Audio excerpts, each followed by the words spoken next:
Good evening and welcome to the Obelisk. Tonight's guest is Emily Moyer. I have not prepared a bio for her because I'm a complete loser. So you guys are just going to have to deal with it. You should know who Emily is. If you don't, you probably wouldn't be here anyway. She's a former half of Off Planet Media with Randy Muggins, and she's now doing her own stuff. A lot with Michael Wan. I saw that. We want to talk about that. But that's about it. How's everybody doing tonight on the call? Good. Hello. Hi, Emily. Hi, Jerry. Hi, Nish. Jerry, I propose an experiment. Propose away. All right. So one of my favorite techniques for dealing with whatever the fuck this is that we're in is I make things up and they come true anyway. So I'm proposing that you make up a biography for me, and we'll see if it can materialize over the next, say, 6, 8, 10 months, year, whatever. Make up something about me and let's see if it comes true. Emily Moyer is a recent winner of the California State Lottery. Which is remarkable because she's not a resident. Where do you live? I moved to Texas recently. Oh, shit. She just won the Texas Lottery, too. Now, you'd have to go and rewrite the part where I'm a voluntarist that doesn't believe in government, because with those beliefs intact, I cannot play the lottery, right? I am a strict adherent to the religion of voluntarism.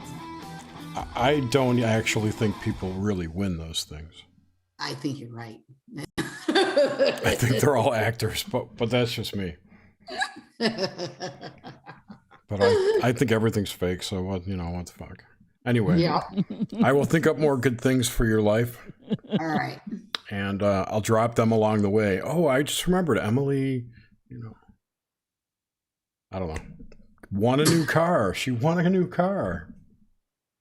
I didn't win a new car, but my dad did give me his car recently, which makes life a lot easier because his was a lot newer than mine, and his doesn't use very much gas. Right, so it made life a couple $100 cheaper a month. You bring it. You tell me to do this shit for you. I do it, and then you blow them all up. What the fuck? I'm waiting for you to make up something like really weird and interesting and good that would seem impossible for it to come true, and then we can see if it happens. Right? Yeah, I know, but my mind just goes to dark places when I have to think up weird stuff. So I don't want to do that. On the spot's never easy. Right. I will drop some. I'll put some truth droppings in as we go along. All right, that sounds good. Magical truth droppings. Yep. Anyway, so you just moved to Texas? I did. I used to live in Texas. I moved to Austin for the first time in 1999, mm-hmm. and I lived here from 1999 to 2001, and then I briefly went back to LA and then was back here for another 2 years. And then I left in 2003, and I came back for a summer, I think in 2006, and then moved back here for a short time in 2008 or 9, and it was like a total disaster. So I've been gone other than a few quick visits since then from here. But just returned, and it's been really cool. Austin is kind of my home in a very different way than Los Angeles is. Austin was the first place I ever moved where people really seemed to like me, right? All the shit that people didn't like about me or thought I was weird for in Los Angeles, those were the things people in Austin really liked. And when I moved here in 1999, I think I made more friends the first month I lived here than my whole life in Los Angeles. And some of those people are still friends today. And when I'm around here, sometimes I will run into someone who I met when I very first moved to Austin, but never have seen again since. And they'll still remember me or, whatever. But Austin, it resonated in a really amazing way for me.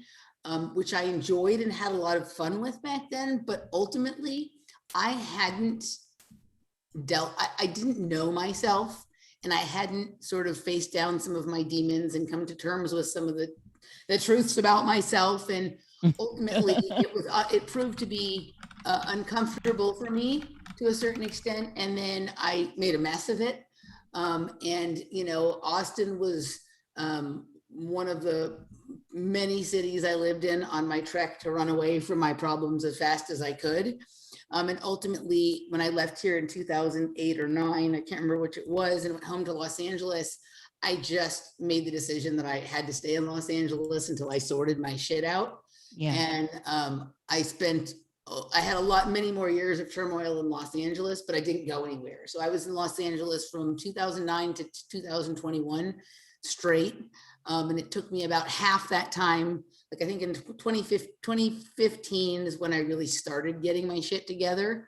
2015. But there was little steps along the way before then.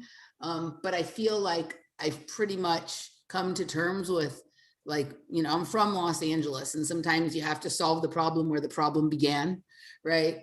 And Yes. I think I've done that. And now coming back here, there were some mysteries in my life that really opened up here that I think I am mature enough and honest enough with myself now, and just in the kind of space that I think I can actually maybe figure some of that stuff out.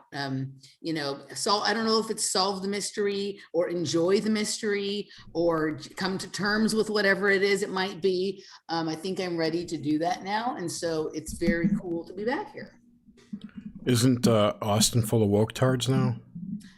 So, okay. Yeah. Austin is definitely the most liberal city in Texas, but I was very, very surprised on the way here how many small cities that you would think would be like, ranging from red to redneck, right, right, that were like super, not, they were super like, Branch Covidian and all that kind of stuff, right?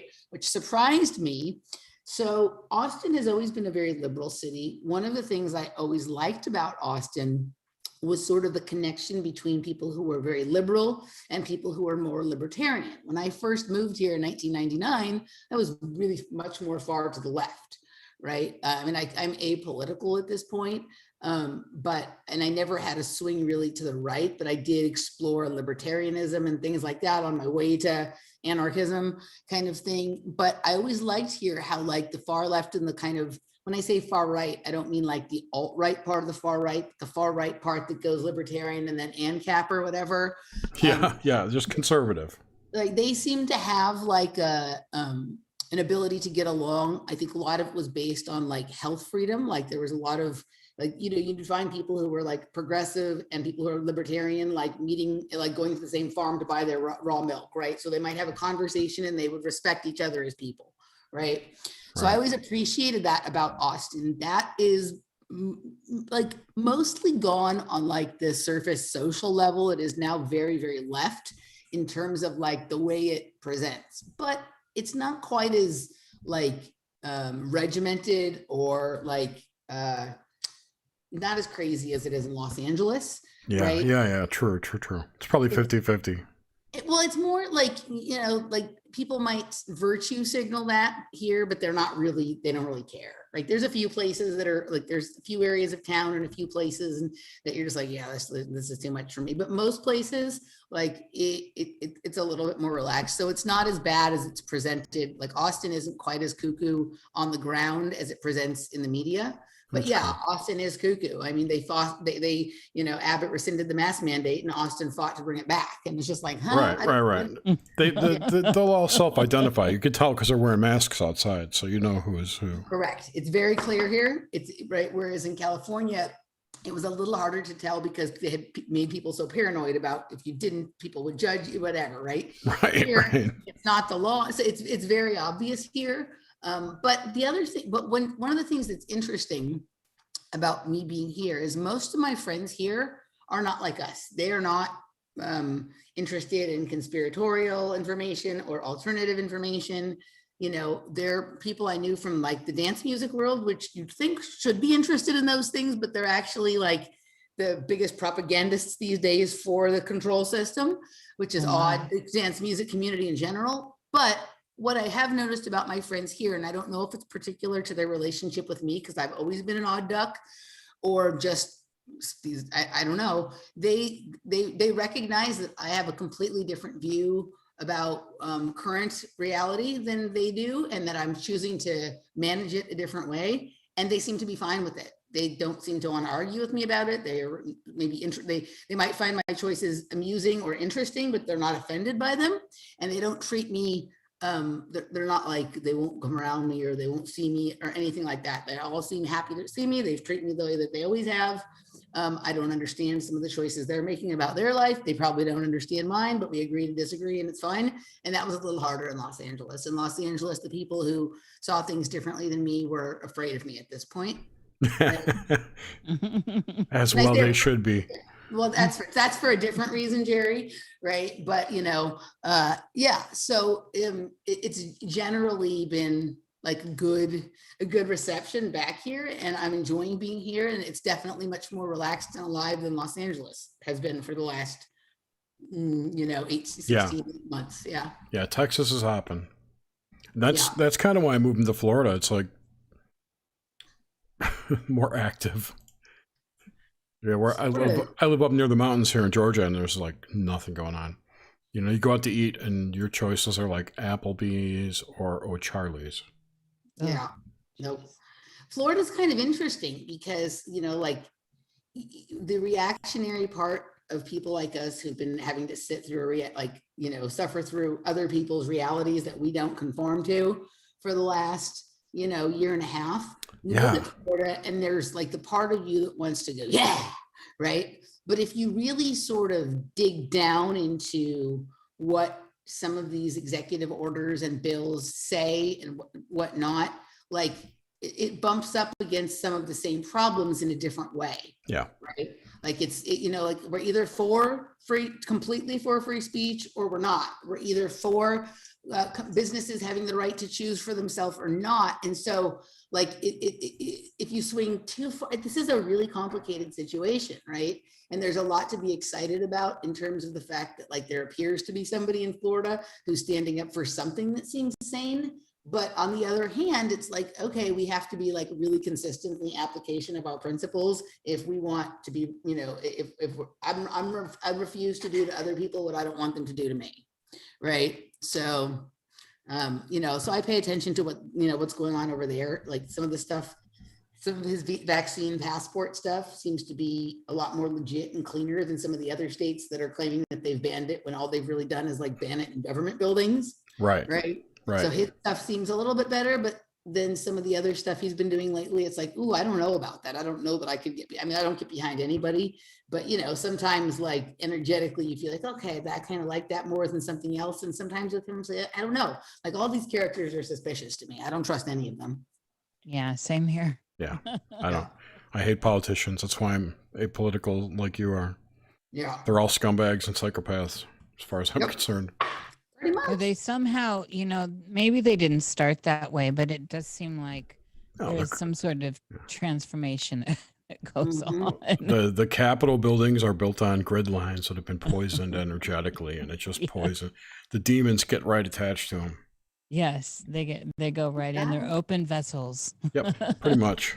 You got it. Churches too.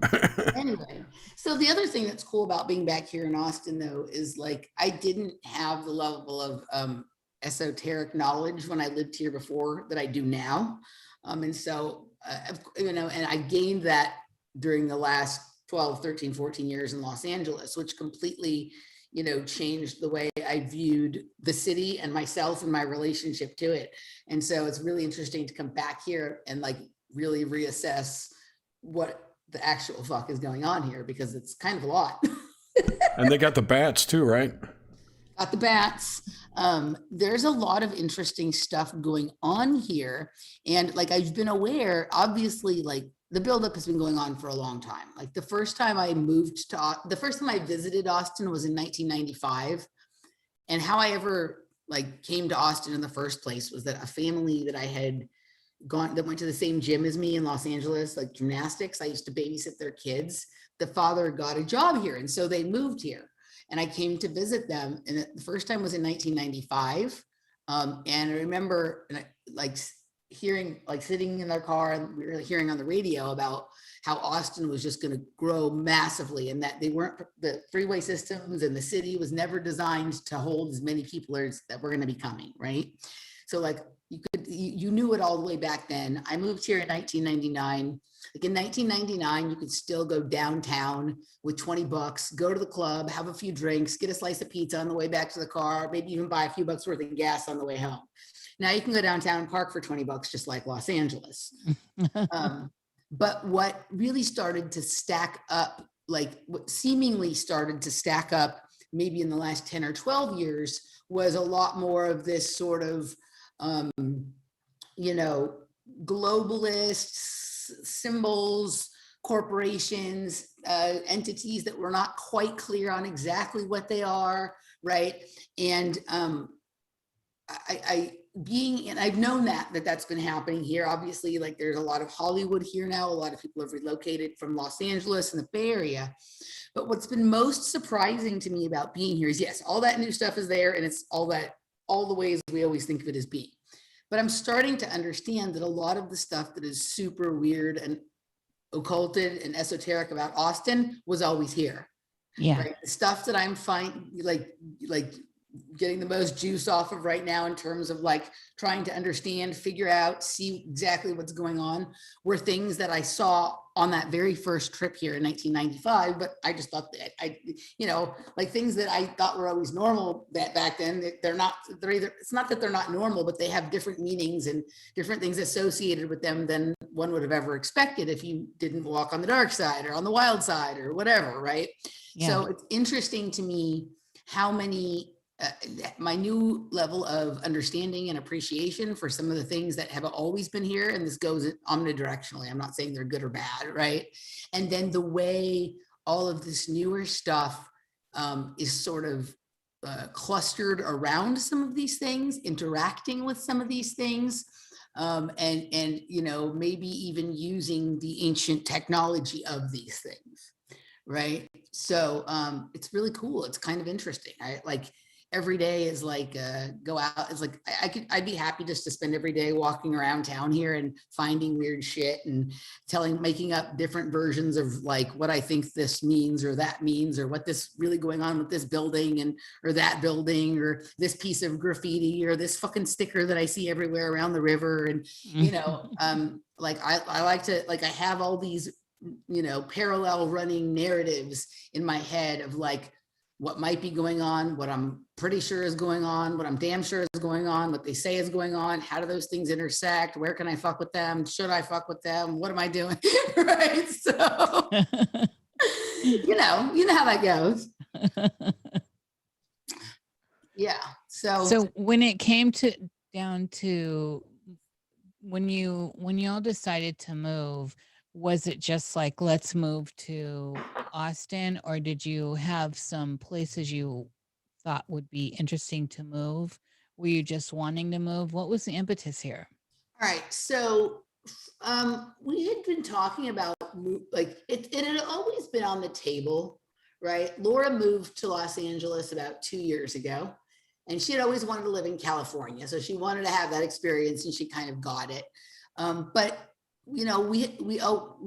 the intention was always that we would have a business, a practice together. She's a very skilled physical therapist, craniosacral therapist. She does all kinds of exotic healing modalities and stuff. And of course, I do a lot of things with esoteric nutrition and intuitive life coaching, and we wanted to work together.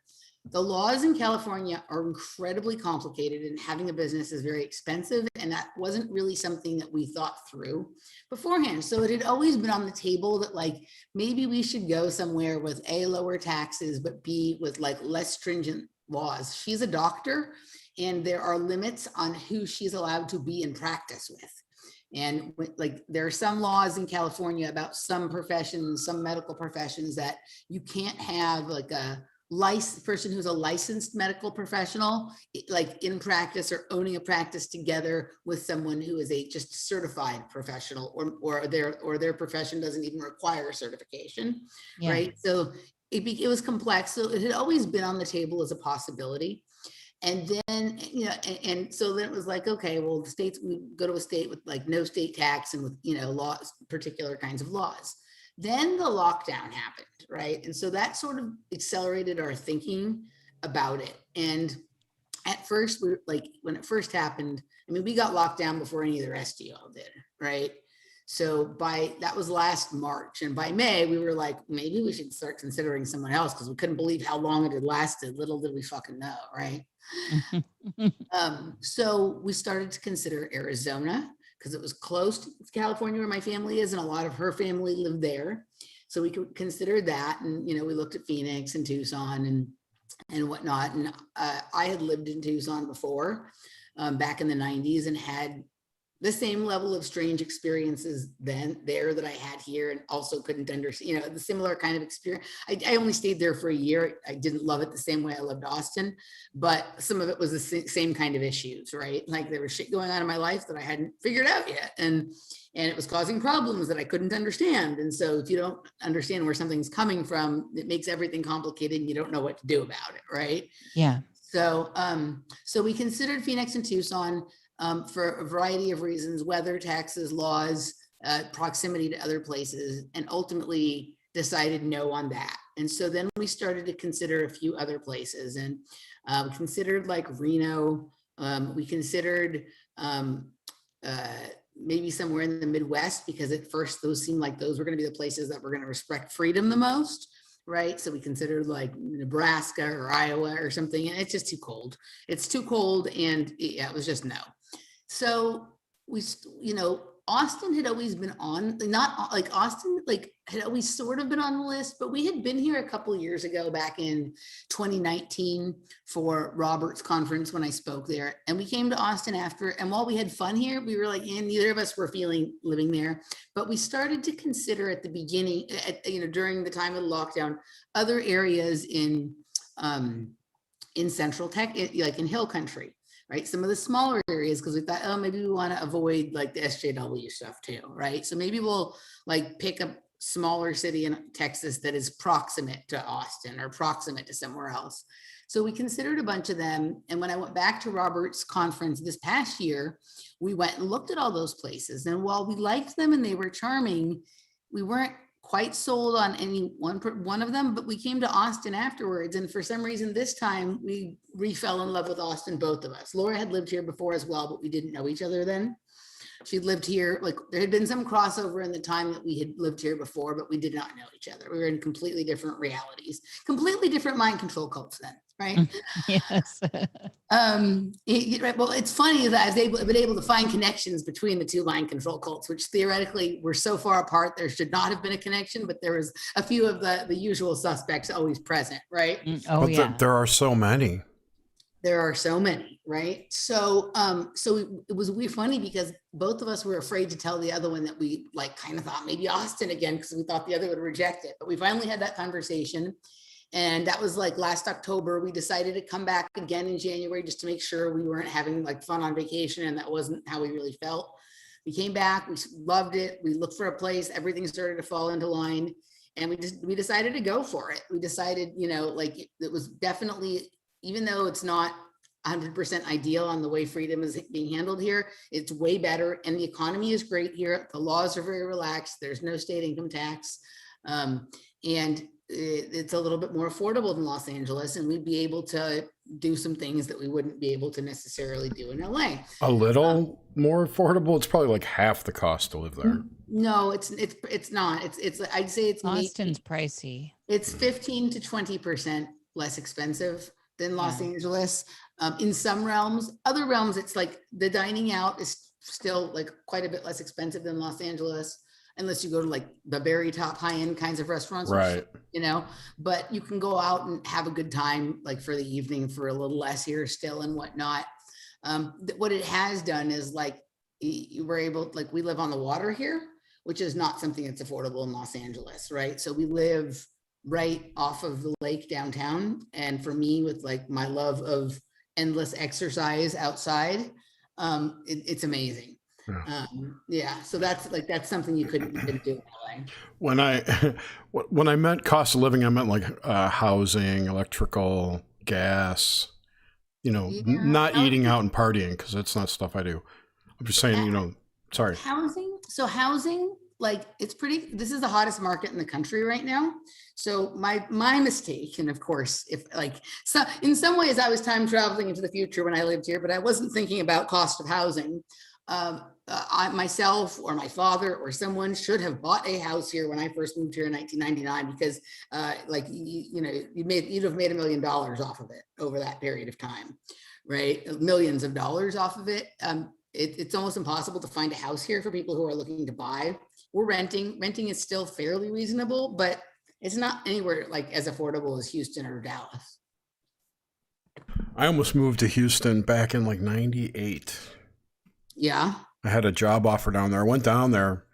I still lived in Chicago at the time, and I went down there. I liked the company. It was cool stuff. It was a good job, but it was so hot. It was like July. I came back and I talked to my wife. I'm like, there's no way I can live there. It's just too damn hot. Well, it's so humid there, right? Yeah, right. Humid. I used to go to raves, and the first round of living in Austin was still when it was like a rave scene, like right. And later for myself, it got into more of these like underground warehouse parties that were like more of their own little tinier subcultures and maybe a little more sophisticated, right? And that's kind of what I do now. But the rave scene was on, like, still very big here in like 99, 2000, 2001. And people would travel all over Texas just to follow whatever music they liked, right? So I went to a lot of parties in Houston. And unless the party was in the dead of winter, like, it would become so incredibly hot and steamy inside the parties. I would throw away my clothes afterwards because, like, your pants would get so sticky and sweaty, they would pick up all of like the sludge off the floor, right? Girl. And it would like turn the bottom of your pants into like some sort of like paper mache that had like cigarette butts and hair and mud and who knows whatever the fuck else, right? Like on it, and especially at that time I was a break dancer. So my body was all over the floor. So it was like, I would throw away my clothes after the parties. But what was really funny, you guys like this. So your drugs would melt in your pocket. Right. So like, you'd have like a bag of something or some pills, and it would just look like sticky mess in the bag afterwards. And I remember leaving the Lone Star Arena in Houston one time and like trying, like, we had like a paper clip or like a safety pin or something in the car, and trying to like pin it to the air conditioning vent with it a little bit open so that it would like dry out the meth so we could chop it up and snort it. Right. Girl. But that's what it was like. And you'd come out from parties and like there would be these enormous dead bugs on your car, and it was just so sticky. You couldn't dry off or cool down, right? Once you got to that level where your whole body was sweaty and sticky and soaking and dirty, like there was nothing to do about it. Like when I would take a shower, like I didn't even want to go home. I wanted to go to a hotel to take a shower. You know what I mean? Just because I didn't want to deal with that mess it was gross. But the parties in Houston were also really fun at that time. So, trade-offs. Cool. So let's get into some woo. Woo. All right. The peanut gallery is getting upset that we're talking about Texas. So. Well, everything's bigger in Texas, including the woo. Yep. All right. So what would you like me to woo you with? I'd like to talk about some of the stuff you've been doing with Michael. All right. And how I admit I haven't watched much of it because I'm super busy, but what's going on there? What's that all about? I know you're doing 2 different sets of shows with him. One's something about kids, and then you've got like another standing show with him, right? Yeah. Project Kids. Thank you. Yeah. Playing the glass bead game. So, all right, let me talk a little bit about like sort of how I met Michael. I obviously I'd heard his name around in the alternative media before, but never listened to any of his material. Because just by the way, some of the shows with him were titled that didn't like scratch my typical itch for information, right? So I had heard his name. I didn't even know what he talked about, right? And the very first night, we'd had I started doing this online speakeasy right when the lockdown started to sort of entertain people and just to experiment with something that I had always wanted to do. It just seemed like, okay, I have the time to do it now. And like, I had wanted to see if I could bring certain elements together and make an entertaining evening for people. And maybe one day I'd like to take that out into the real world instead of online. So I started experimenting, and I did kind of like an introduction to it. And then the very next week, like we had sort of the first event, and Steve Mercer, Freeman's producer, was like, I think you should invite this guy, Michael Wan. I watched this video today, and he was like talking about gymnastics in a way that I think you would resonate with. So maybe you should invite him. I had no idea what Michael talks about. So I went and watched the video. I liked the way he talked about gymnastics. Michael came, we like hit it off, right? We just completely, I don't even remember 100% what we talked about, but he was very intrigued with my idea that the secret space program was a mind control program, right? That it was something that existed in your head and wasn't really about space, right? He was intrigued with this. And so we kind of had a few emails about it sort of afterwards. And we started noticing like resonances between us and synchronicities occurring right from the very start. And did you say secret space program or the space program? Secret space program. Okay. Right? Like, yeah. I think like I had been talking about something like, I don't even remember, like we were talking about something Joseph Farrell and Catherine Austin Fitz had been talking about. And Joseph was kind of wondering why like sort of space seemed to have been shut down at the same time the lockdown was happening. And I was like, because that's not true though. I was just responding to what he said. Gotcha. Right. Like it wasn't none of like that, like who cares about is true and not true. I was just responding to like a thing he had said. And I'd said, well, it's like, this belief in space and space travel is powered by people thinking it's true. And people like their minds exploring that idea and belief in it. And like suddenly everybody was locked in their home thinking about only one thing.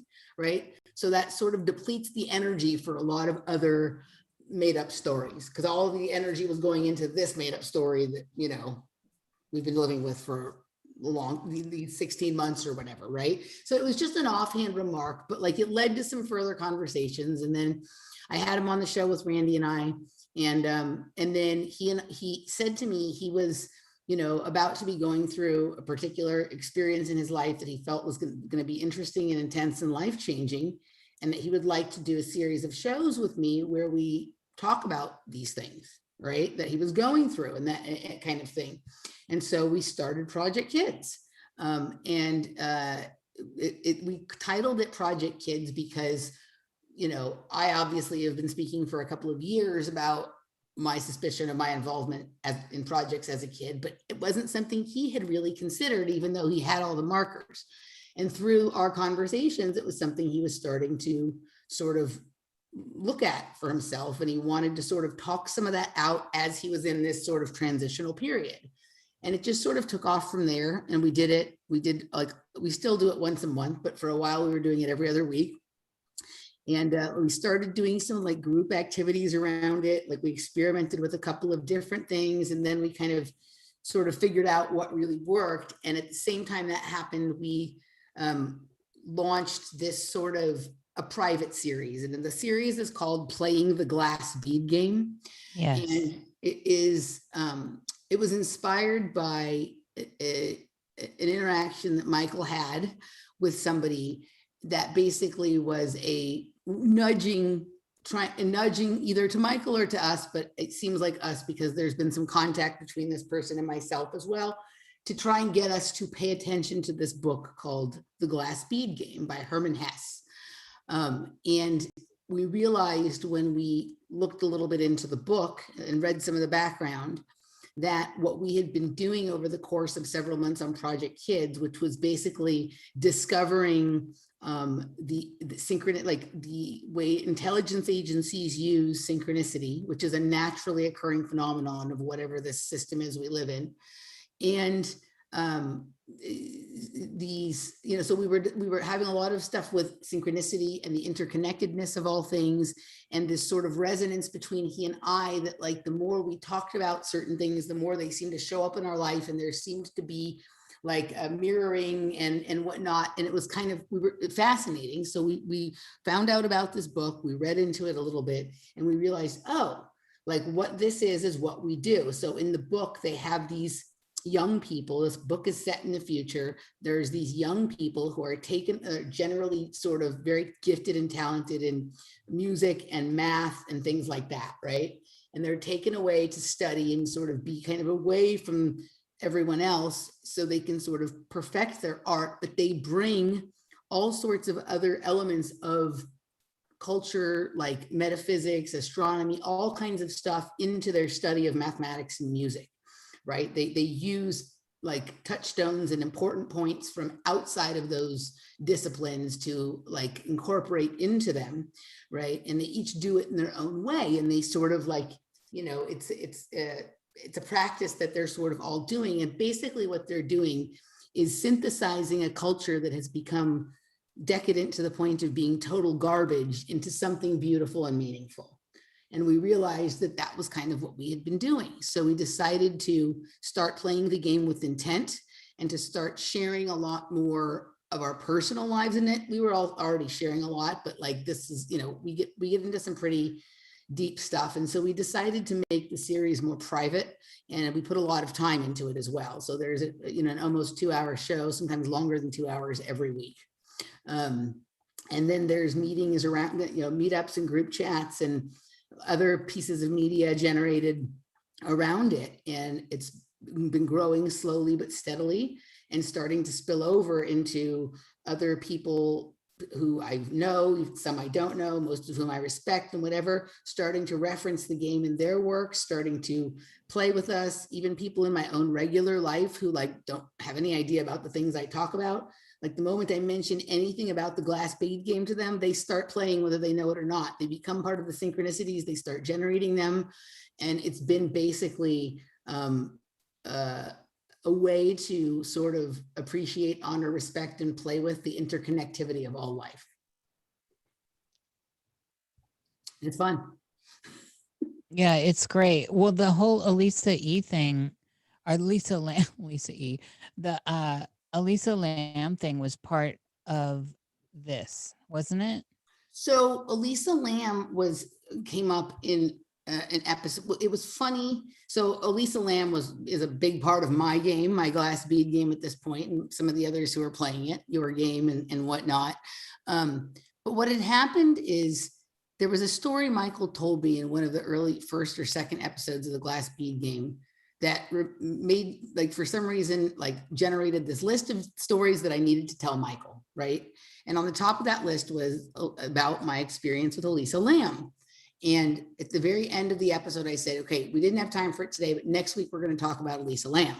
And then like the very next day, after I had just said, we're going to talk about that next week, suddenly like Netflix pops out a very strange, propaganda documentary series about her. And suddenly she's like the hot topic in the alternative media again. Right. And so I start to dig back in.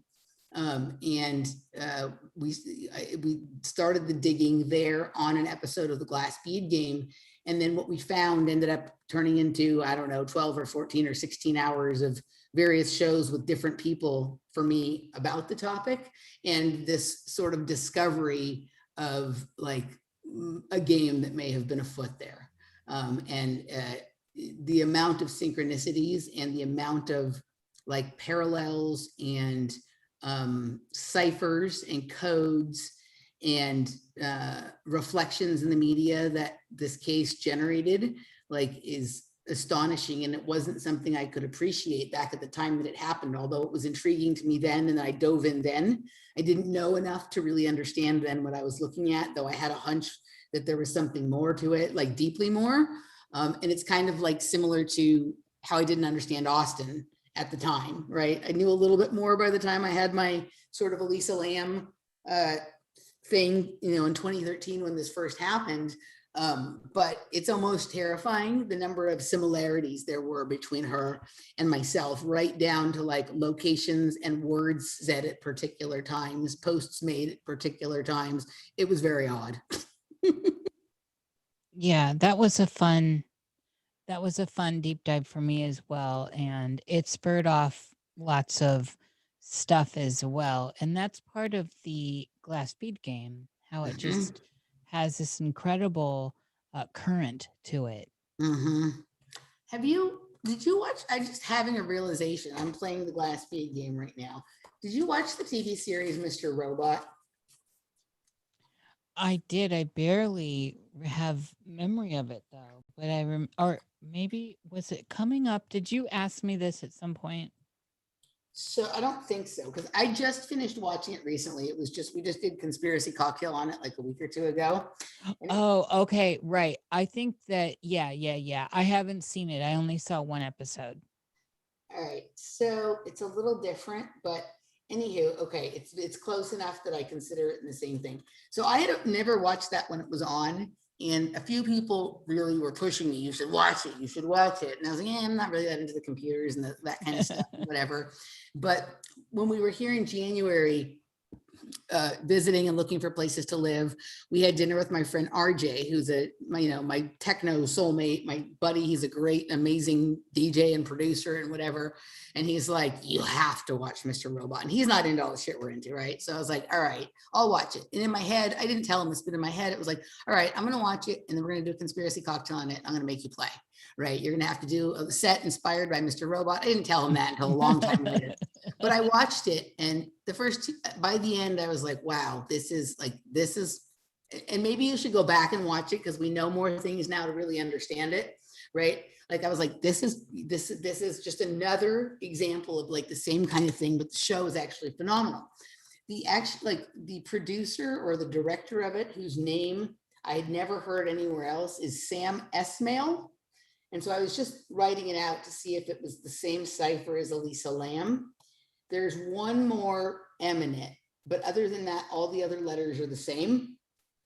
Oh, Right? that's interesting. And the story is kind of similar, right? Like the story is another, in a different way than OA is, right? So like one of, I think, the most interesting parts about the whole Elisa Lam thread was the understanding that the second season of OA was basically about this, right? So there seems to be things in the Mr. Robot that are a nod to it as well. And the series actually began a year after she died, right? So I hadn't even made that connection until right now as we're talking about it, but I've always been curious about who this Sam Esmail character is, but I haven't looked into it, so maybe I will.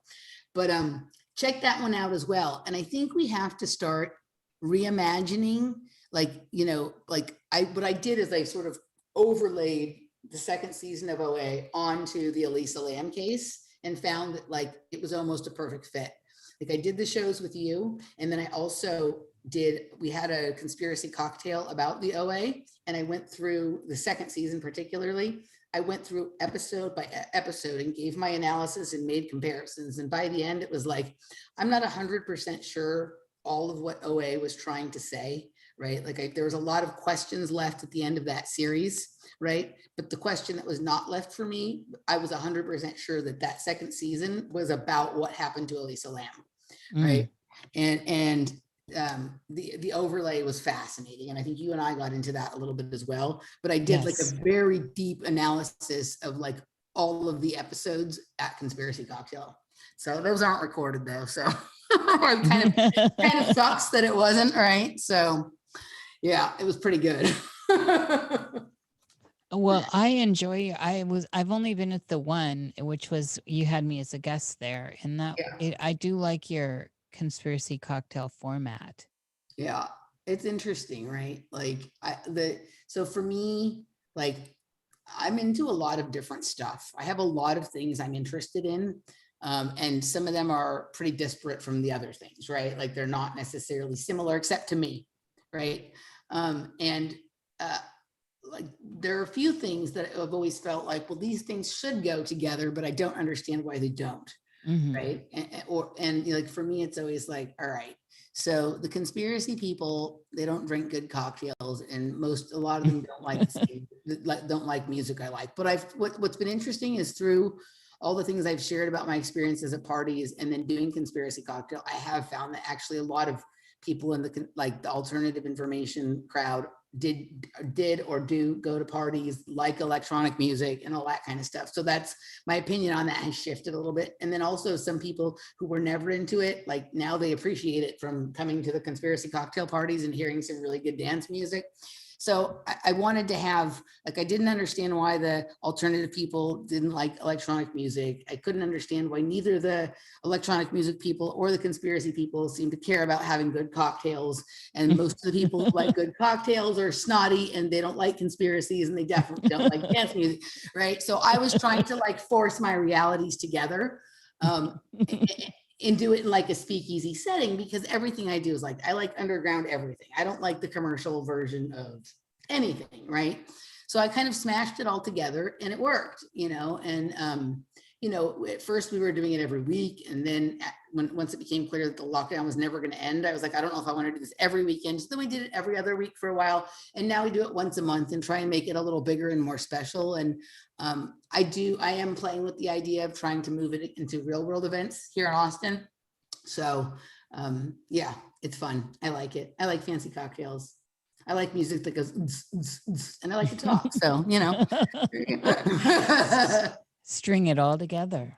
Yeah, we've had Michael on a couple times, and they've always been great shows. He's an interesting guy. I really love him. He's a kindred spirit for sure. Totally. Like he feels like a brother to me. I mean, it's odd. Sometimes we even look a little alike, like people will remark on that. And it's weird. We seem to have very, very similar lives, even though we grew up on opposite ends of the country. Right. And we grew up in very similar sort of neighborhood with similar kinds of parents working similar kinds of jobs and had some similar kinds of experiences and whatnot. And you guys are probably in the same program. Well, I mean, probably, right? Well, what's odd is Michael's never been to where I grew up, but he demonstrates an understanding of the energy, the feel, and the geography of that area. Yeah. That makes me, and he said, it's like one time he said, it's the weirdest thing, Emily. I had some weird memory of being in a jacuzzi with you when we were younger.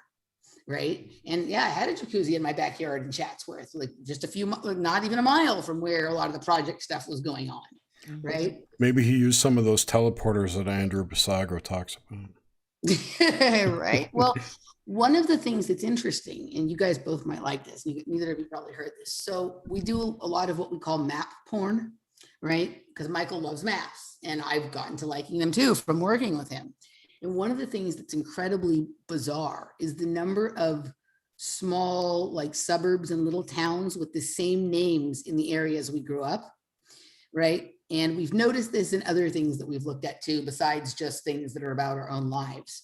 But in fact, like the area that I can't remember if it's the area that he grew up or the area that he lives now, and the area in Chatsworth where I grew up, I think it was the area he grew up.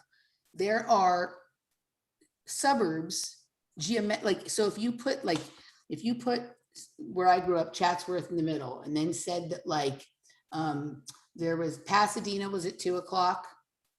Bel Air was at 6:00, and Lancaster was at 2:00, Pasadena was at 4:00, and Bel Air was over at 7:00.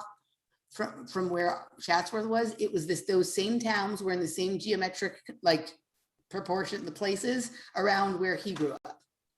And so, one of the things we've been asking the question of is if someplace has the same name, or if there's a situation on a map where places are in the same geometric proportion to each other in two different places, are those places somehow energetically connected? Are there portals between those places? Is that why they have the same names, right? Is the map coded in a different way than we think of it, just as showing the distance between places, right? And so this has come up over and over and over in our shows. To the point where it's funny, we can just predict that it's going to be like that. And it was something that we start to look at, right? And I'm noticing it in other ways in my life too. For some reason, I always end up living just a few blocks from Haskell Avenue everywhere I go, right? And Haskell Avenue was where like a lot of the stuff started for me. It was where I started gymnastics when I was really young, right?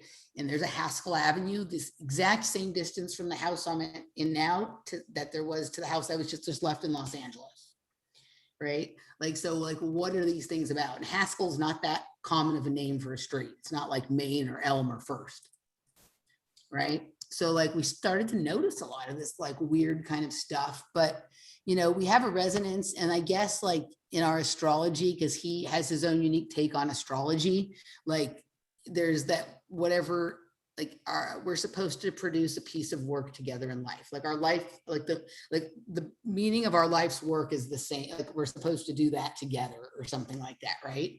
And it seems like that. Like it's just it's been one of the most interesting and rewarding experiences of my life working with him, and I look forward to like all the shows we do and all the experiences we have. We're going to try and take an event live this year as well, but you know, and we're going to start doing some like people will be able to book like I think glass bead sessions with us and things like that. Like we love it, it's fun.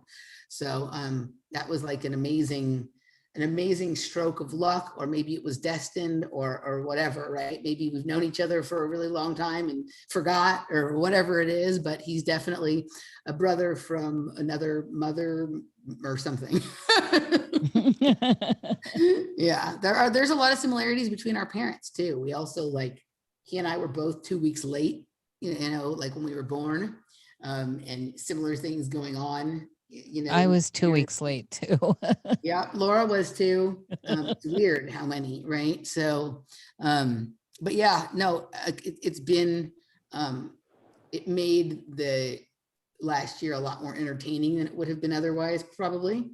And it's just fun. Like we have a lot of fun, and I actually feel like we're uncovering a lot of things about the way reality works that had been glossed over in the way conspiracy and alternative information has typically been examined.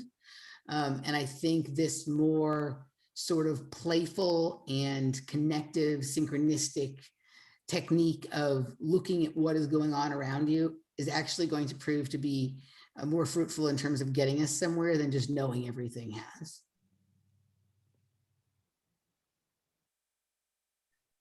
Did I see, so sorry for that. So you're not, Project Kids is once a month technically right now.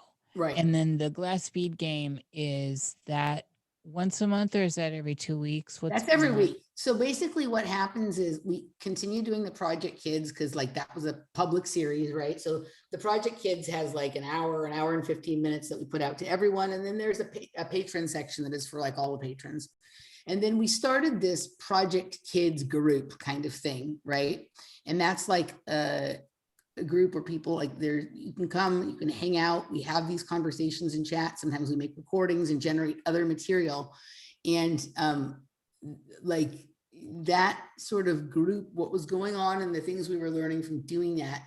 And then this introduction of this Herman Hesse book, The Glass Bead Game, sort of generated a thing where it was like, okay, this is going to be like, it's a game, but it's also a practice. It's something we work on. It's something we do once a week together, except for the week we do Project Kids. So there's three glass bead games a month and one Project Kids a month, right? And the glass bead game is just, it's private. It's entirely like just for people who subscribe to, you know, the glass bead game. Like there's a couple different ways to do it and whatnot, but you know, like it's something we do when we're recording the show, but we also have a lot of contact outside of the shows. It's something that it's a game he and I are constantly playing with each other, by ourselves, with the other people in our lives. They're starting to like the bleed over and synchronicities from like the level, like the type, the media, like the whatever the media is, or the platform, or the level of reality into the next one that should seem like it's not connected or have anything to do with each other. The synchronicities and the connections just roll over, and things that are happening to me are happening to him at the exact same time where he is in his life with people I don't know and whatnot. He can tell me a story that has some strange element to it, right? Like a few weeks ago, he went on this like forest walk with Razben, and a mutual friend, is someone that Jesse and I both know, someone else that Jesse and I both know, right? Who I've had on my show. And they took this tour and they ended up at this house that's in the middle of the forest. Like it's some kind of temple for the church, or the temple of I Am, which is like the Saint Germain thing, right? And this figures like highly into the work that Roz Ben does, right? And I think it was something that even came up in a very early episode of Project Kids with Michael and I.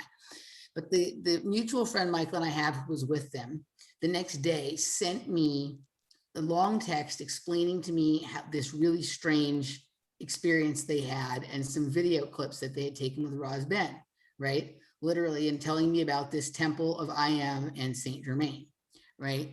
What was weird about it is this person was telling me this while I was on the way to lunch with somebody, right? With some people. And I parked the car and I got out of the car and started walking towards the restaurant, and parked right in front of the restaurant was a huge truck with the letters I Am, like I am, like I-A-M on it, right? And the person we were having lunch with is a follower of Saint Germain. Oh man. Right? Who doesn't know anything about who this person is, or Roz Ben, or any of that kind of shit, right? And it's like, but it's like that all day, every day now. Everything just bleeds over into the next thing, into the next thing, into the next thing, right? So, you know, and it's cool. It's fun. Like, it's more fun to pay attention to that shit than to like watch the news and pay attention to the thing that they're trying to force us to pay attention to. Like, I'm more interested in like paying attention to these weird synchronicities, right? Like, one of the things we've uncovered is that like synchronicity is a naturally occurring phenomenon that has become a technique used by intelligence agencies, namely Tavistock, right? And when you start to look into the way events are produced, because they're produced, right? And some of these like things that seem to have no like good explanation or solution to them, it's because they've, you know, of these sort of mixing in of synthetically created synchronicity with naturally occurring ones in certain locations. And when you have certain elements present, right? Like certain things tend to happen. Like, you know, this, you're into like elements of magic, right? When you have certain, you know, to do certain things, you need to have metal and water and salt and this and that, right? Like, there always has to be certain constant presence of certain things for a certain thing to occur. And for some other action, it's some other group of things, right? So you start to notice some of this stuff, but like, yeah, like intelligence agencies were really interested. You probably know this from Carl Jung. Like, he Oh yeah. gave his speech on the synchronicity related to like the thing in the house and the scarab and all that kind of stuff to Tavistock. Like, he gave that speech to them, and then they went and used all this stuff that they learned from him and Wolfgang Pauli and some of these others, right, in the development of their projects and programs. There's a book that is really good called Synchronicity by F. David Pete that sort of goes through all of this. Yeah. It explains how they work, right? How they work in nature and how they're recreated, right? And it's fascinating. I remember first getting into or involved in what would later be known to me in my life as synchronicity. But at this point, it wasn't. It was just watching how, at that time, coincidence was lining up. And one of the things that always struck me was that what in my classical magical upbringing, so like in learning the basics from some of the classics is kind of how I want to put that. And one of the things I saw was like reading works by Mesmer and all this. I started to, and Hesh, of course, especially in Stepping Wolf, which is the greatest book on the planet, in my opinion. But it became very clear to me early on, especially when I was dipping my toe into things like John Dee's and some of the Solomonic stuff, some of the Enochian stuff back there in that period, that synchronicity was highly in use, and having been part of in those days, the sciences, and that real people were using, not real people, but important people as far as they are concerned, but important people that are part of the construct we are now still living in, we're forming everything around these currents. And to me, synchronicities on a spiritual level are like ley lines, spiritual Yep. ley lines. Yeah.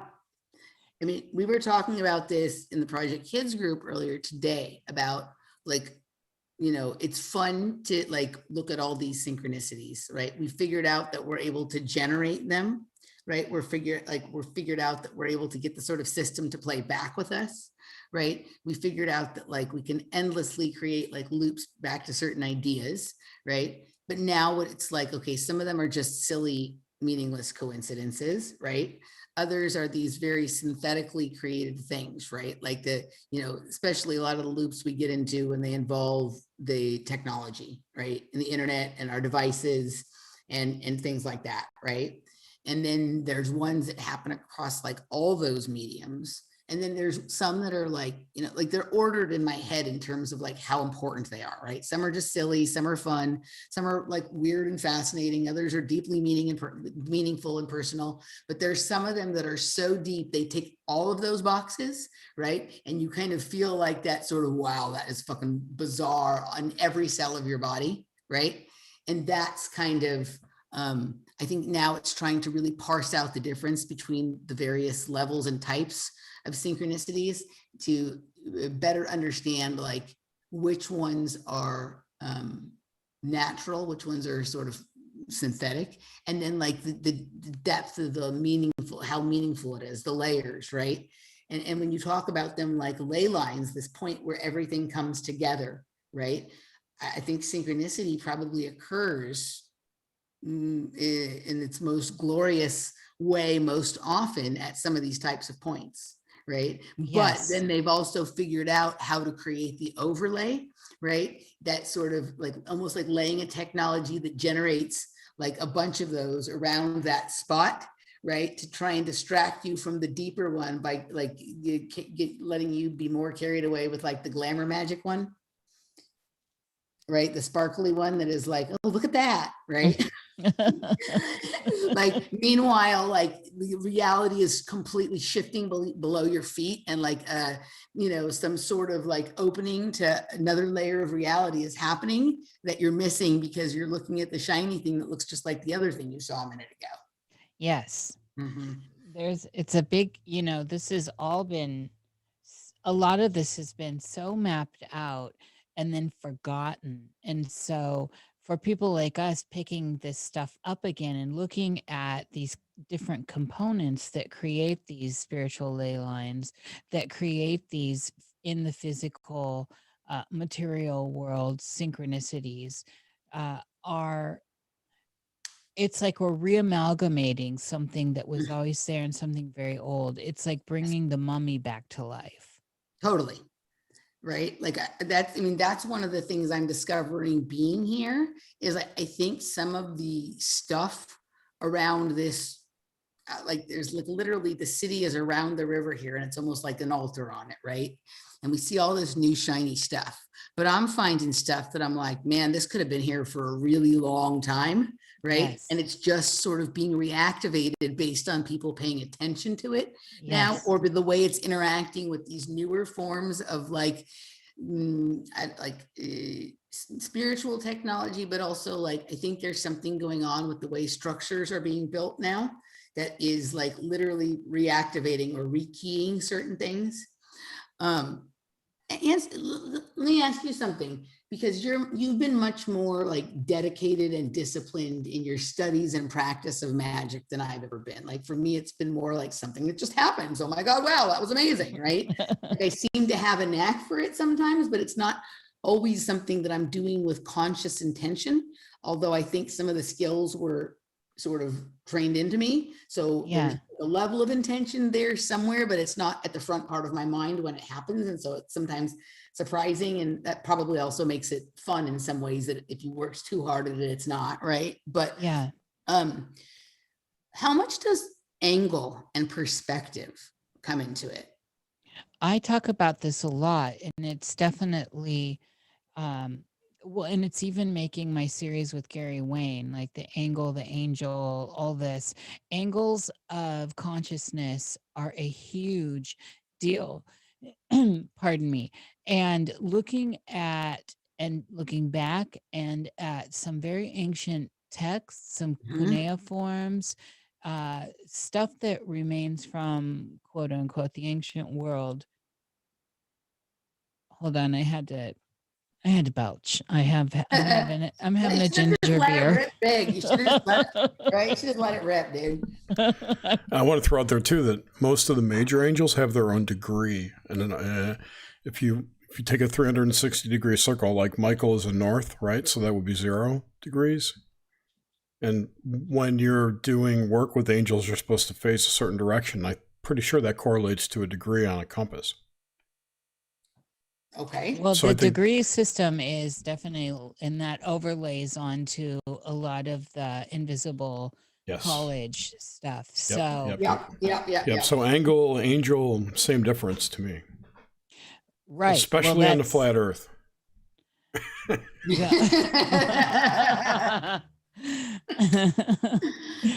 And so, yeah, I mean, that's I forgot what the question was. I'm sorry, I derailed you.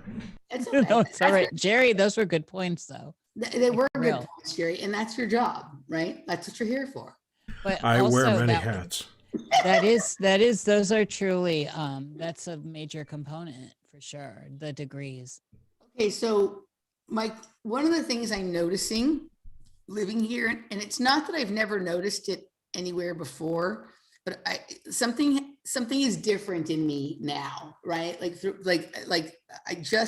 I have an ability to look at things from different perspectives, whether it be information or anything, with more neutrally, right? Without thinking I already know something or don't know it, or this is good or bad or right or wrong. And that seems to have translated even into the way I perceive like landscapes and cityscapes and things like that, right? Yeah. So one of the things that I'm playing with a lot of ideas in my mind right now, but one of the things we've all been introduced to over the course of the last year, whether we wanted to or not, they existed before that, but like, you know, just as an aside, is this use of QR codes and the way our phone scans them and picks them up and then unlocks a file. Yeah. Right. Yeah. And I look at the city from various angles and from various perspectives. And sometimes it reminds me of the QR codes. One of the and I've been curious as to Austin looks very much different than it did years ago, right? Mm-hmm. The downtown is so built up. There are so many more buildings and whatnot. And there's some very interesting, weird buildings here.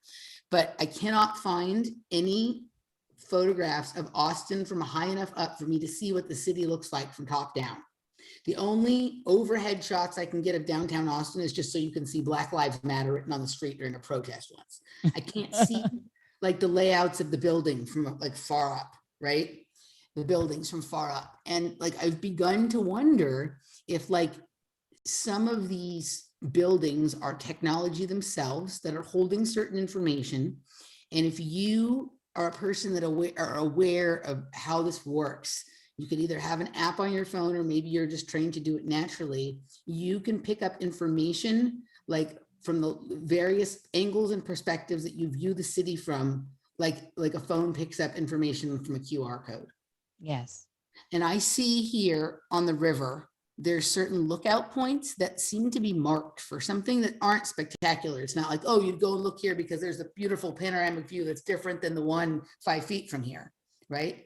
But there seems to be a lot of like markers in like certain kinds around the lake that like when I go and look at them, I'm like, oh, wow, the city looks completely different from this angle than even if I just move 5 feet to the other direction, right? And so like, I wonder sometimes if some of these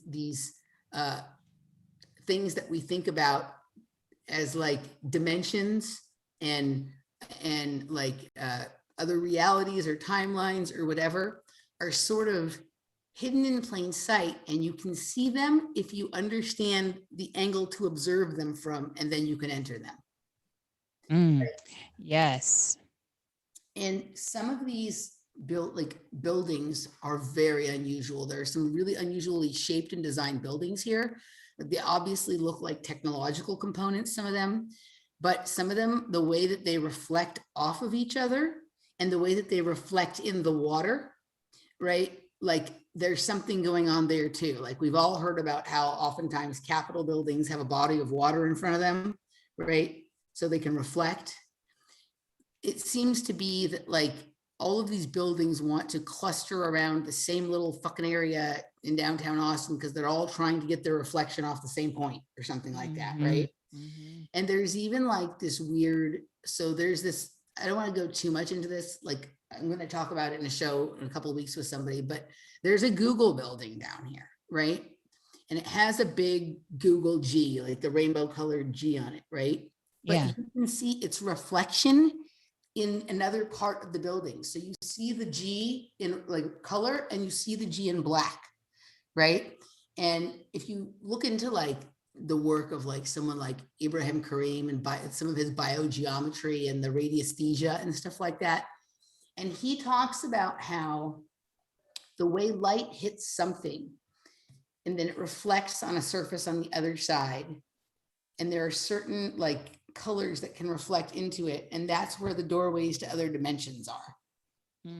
Right. And when I see this building and the way it is, and from some angles you look at it, you can only see the G one way, and others you can see both, and some you just only see the reflection and not, and then there's the reflection in the water as well, right? And you know, I spent a lot of time looking into the FPV angel material. Yes. Yeah. Which is fascinating and deals with angles and angels as well and different perceptions of them. But one of the most important things that I learned from them, I learned a lot of important things from them, is that these particle accelerators in the ground, what they're doing is reflected to us in the sky. We see the functions in the heavens above, but those reflections are a technology as well, right? And that interacts with other things that are both real in the sky or just reflections in the sky. So the particle accelerator itself is some kind of ancient technology, and then the reflection it creates in the sky is also able to interact with other things and make things happen, right? And so I'm wondering about the same type of thing with this, right? Like when you have all of these things sort of reflecting off of each other and the reflections almost interfacing with each other, like what else is like what else is going on? I mean, it could be nonsense, but like it keeps popping to my mind when I'm looking at things, right? So like things look so very different and feel so very different if you just change the angle you look at them. It's like a whole other world opens up. Yeah. I think that that's a necessity in growth and circumambulating the compass of reality and observing what perceived reality is from different angles, different degrees, and we can plug in the emotional field here as well. And also when we're looking at all of this, everything you've just brought to the table, it's hard to not think about augmented reality and the way that's really become part of this experience. And we were way woo-woo in the back, you know, in the past talking about it. And now it's like everyone's, you know, this is cool, you know, Dio's touring and, you know, like everything. It's like, it's got an overlay here to the point of when we start stripping away all these layers, where are we? What are we? How are we? Because we've gotten so deep into this fractalized experience. Completely. Like I'm having a lot of questions about like, I mean, we all toss around that we live in a simulation thing. Like it's, you know, like we toss it like around. It's nothing. Yeah. It's like popcorn. But this is like, right. We toss it around. Yes. Like we're just like, yeah. But like I have moments where I am questioning like whether I am a character on somebody's phone screen in a game they're playing. Right. Right. Like, you know, like, and I'm starting to notice things in the thing that we mostly in our lives have recognized as like nature or real reality. That is like, wait a second, there's a digital or virtual interface to this in some way going on. right? And it's like, okay, have they slipped? Like, did we one night during the lockdown slip into some virtual reality container, right? Or have we been in it for a lot longer than we thought? And just my perceptions have now sharpened to the point that I'm aware of it. Like, I'm waking up in the game, right? I'm not waking up just to the game, but I'm waking up and realizing that I'm in it and I'm playing. Yes. I'm a character in it. And so trying to be like avoiding it and being like, I don't want to play. Like, that's not the way to deal with this, right? So Well, and we have to factor in the idea of, so when we wake up, we're coming into that 0 point consciousness. Wake up, okay, all of a sudden, press play. This is Nish's game now, or Emily's or Jerry's. And so consciousness is the spark, the illumination in which we lighten the room we're in and start to engage in the process of being whatever it is we are. And then we start looking into the layers that are building this up, of which we've all just been talking about. And I've been pondering through my meanders and meditations and just what I do, thinking about ley lines have been a big thing for me. Again, this is all coming back again in these new terms that we're speaking of right now. And we think about ley lines as rivers of current. There's an electricity to them. I think about the planet, whatever shape it is, with rivers of water, water being conscious, right? Water being a form of consciousness, not only an element, water possibly housing everything that is. And of course we are part of that. And then I'm thinking about, and I've long been thinking about, anything outside of me is outer space. And then the whole etheric, the field etherics, right? With the Tesla stuff, where it's all shadow, outer space is shadow. And so we can attribute properties to this kind of phenomena. But at what point, what am I and what am I not? And how do I control what I am without being manipulated by that which I'm not? And which I'm not are these properties that seem to have a lot of power over not just the I am that is Nish, or that is Emily, that is Jerry. It seems to be conscious in and of itself, whatever it is. Did you follow me there? 100%. Yeah. You usually do, Em. That's why I love you. These are the same. So like my meanders, first of all, I love that you use the word meanders. And are you familiar with the artist named Gabriel Kellerman? Not off the top of my head. I did a show about him recently, but forget my show. Just go check out his stuff. Like, all of his work is fascinating, but he does. Wait, what period is he? He's current. Okay. He's yes. current. He's okay. He's an artist and kind of like a scientist. But he draws like projective geometry, vortices, and what he calls meanders, right?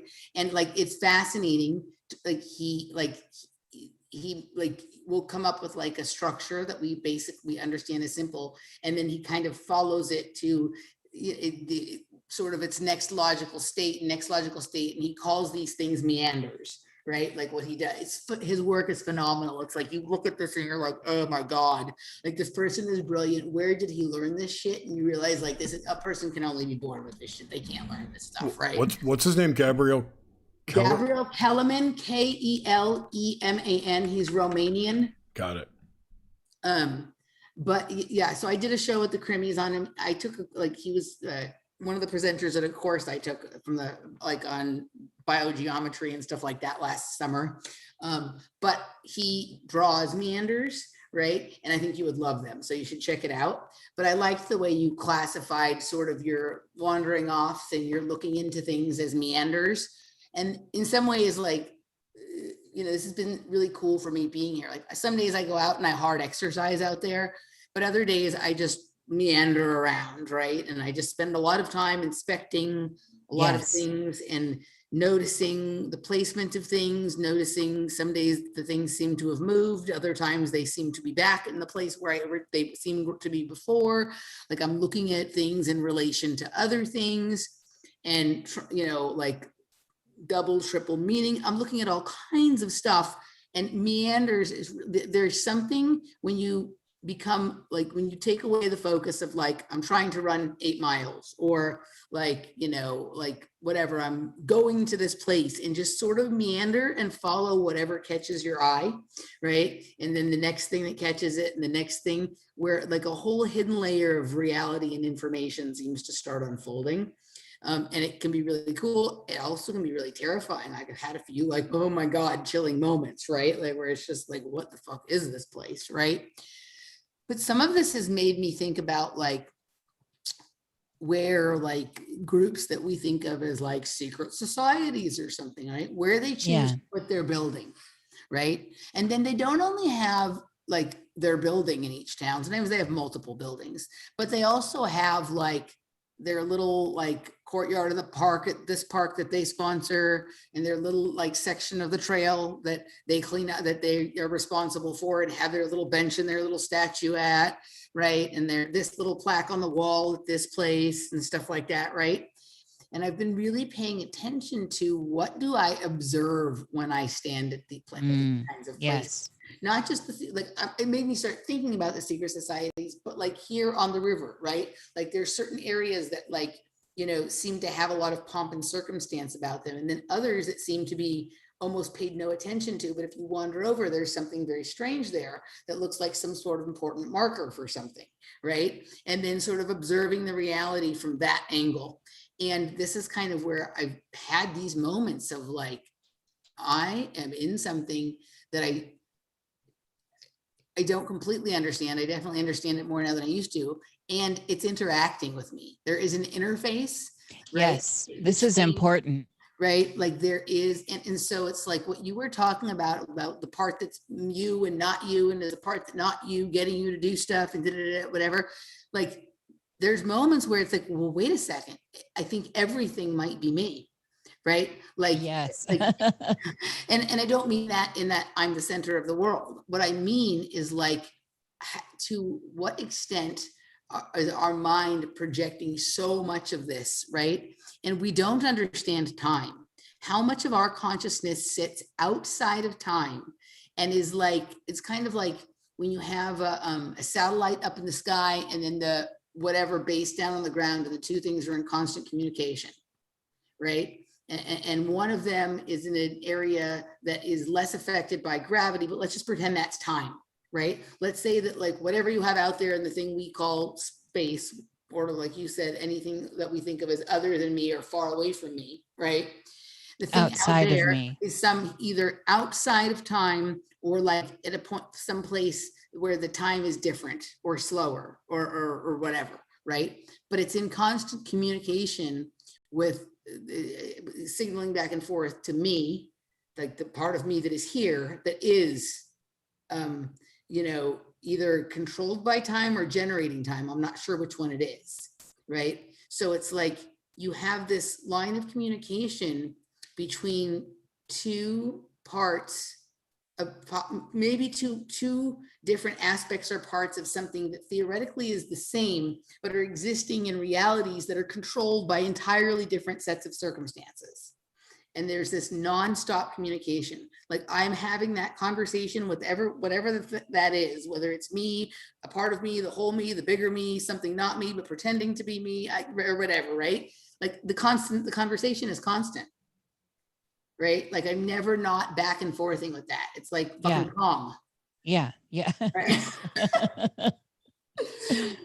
You know, and is that the fucking Big Brother, like surveillance kind of thing, tracking me, monitoring me, panopticon all the time? Or is that just me observing myself always? And we've been somehow like, you know, not that there aren't people out there doing surveillance and all that other bullshit or whatever, but that phenomenon is part of nature, and these other things are just tacked onto it, and we think they're it, but they're not it. Yes. Right? Yes.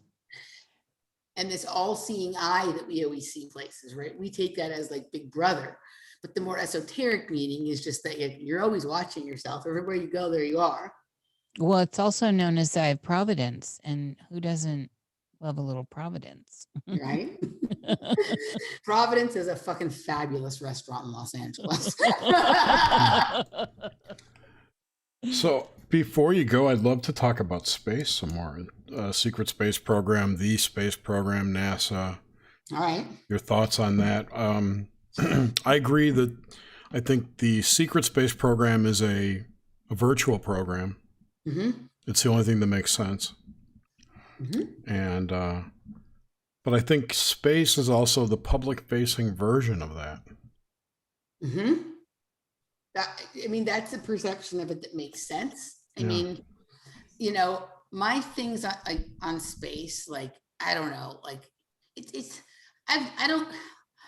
Yeah, and I just want to say for the record, I don't know either. I'm not saying it is or isn't. I have no idea. It could be real. It could be fake. It could be real now because we've manifested it. Who knows? Correct. Or it could be, right, like all, and just to the conversation that Nish and I were just having about, like, is it me, right? Like, how much of this are we creating with our belief in something, either whether you believe it is or you believe it isn't? Like, how much effect is that having on your overall perception of reality, but also like the collective in general? But this is what I will say about space. It's completely, like, whatever they have told us, whether it is the mainstream narrative, the sub mainstream narrative, the alternative narrative, the sub alternative narrative, like, they're all, like, you know, like control systems of a certain level. Like, this is a biggie for them, right? Like, it is the human tendency to look out and away from themselves instead of into themselves, right? And you know, we are very taken with the idea of space travel, but there isn't as much energy or information put into like understanding the ground we stand on, right? We don't hear about that so much in the news unless they say they uncovered some mummies in Egypt or something, right?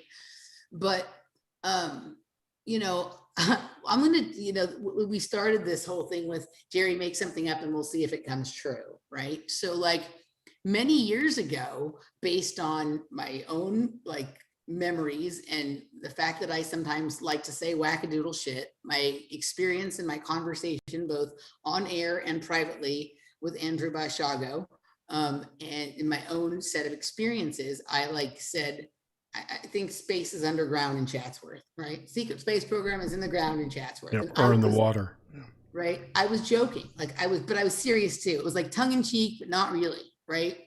And so much later, you know, so I kind of left it alone. Like, I would have some, you know, conversations with people here and there about it. We'd talk about the secret space program being a mind control program and underground really being in underground bases and stuff and whatnot. But then, you know, a couple of years ago, I did a remote viewing session up in Chatsworth and I saw a particle accelerator in the ground and I saw like weird stuff down there. And then, you know, 2 days after that, that whole area broke out in fires that are known as the Woolsey fires, right?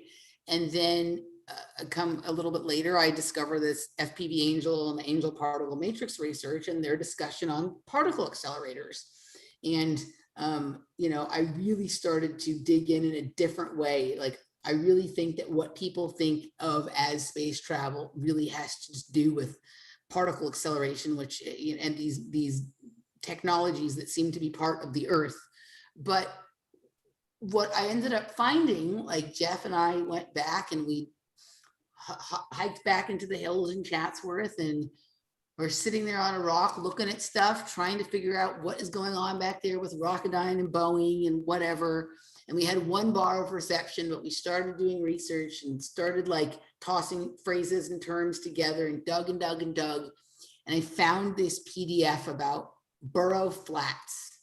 And Burrow Flats is basically the Indian cave. There's a cave there with some very old cave paintings in them. And it's in the area that is now off limits to anybody who doesn't work for Rocketdyne, right? And Rocketdyne has always had a facility back there in Chatsworth that they always said they were testing rockets at, just like, you know, Jeff Bezos and Elon Musk say they're doing and whatever. And there was, you know, there was supposedly the radiation spills and all that same kind of shit that they tell people to stay away. But you can't go back and look at these Indian cave paintings unless you are taken on a tour back there by people at Rocketdyne, right? Or by whoever is guarding that area now. But we were able to look at the pictures of the cave paintings, and they look like particle accelerators.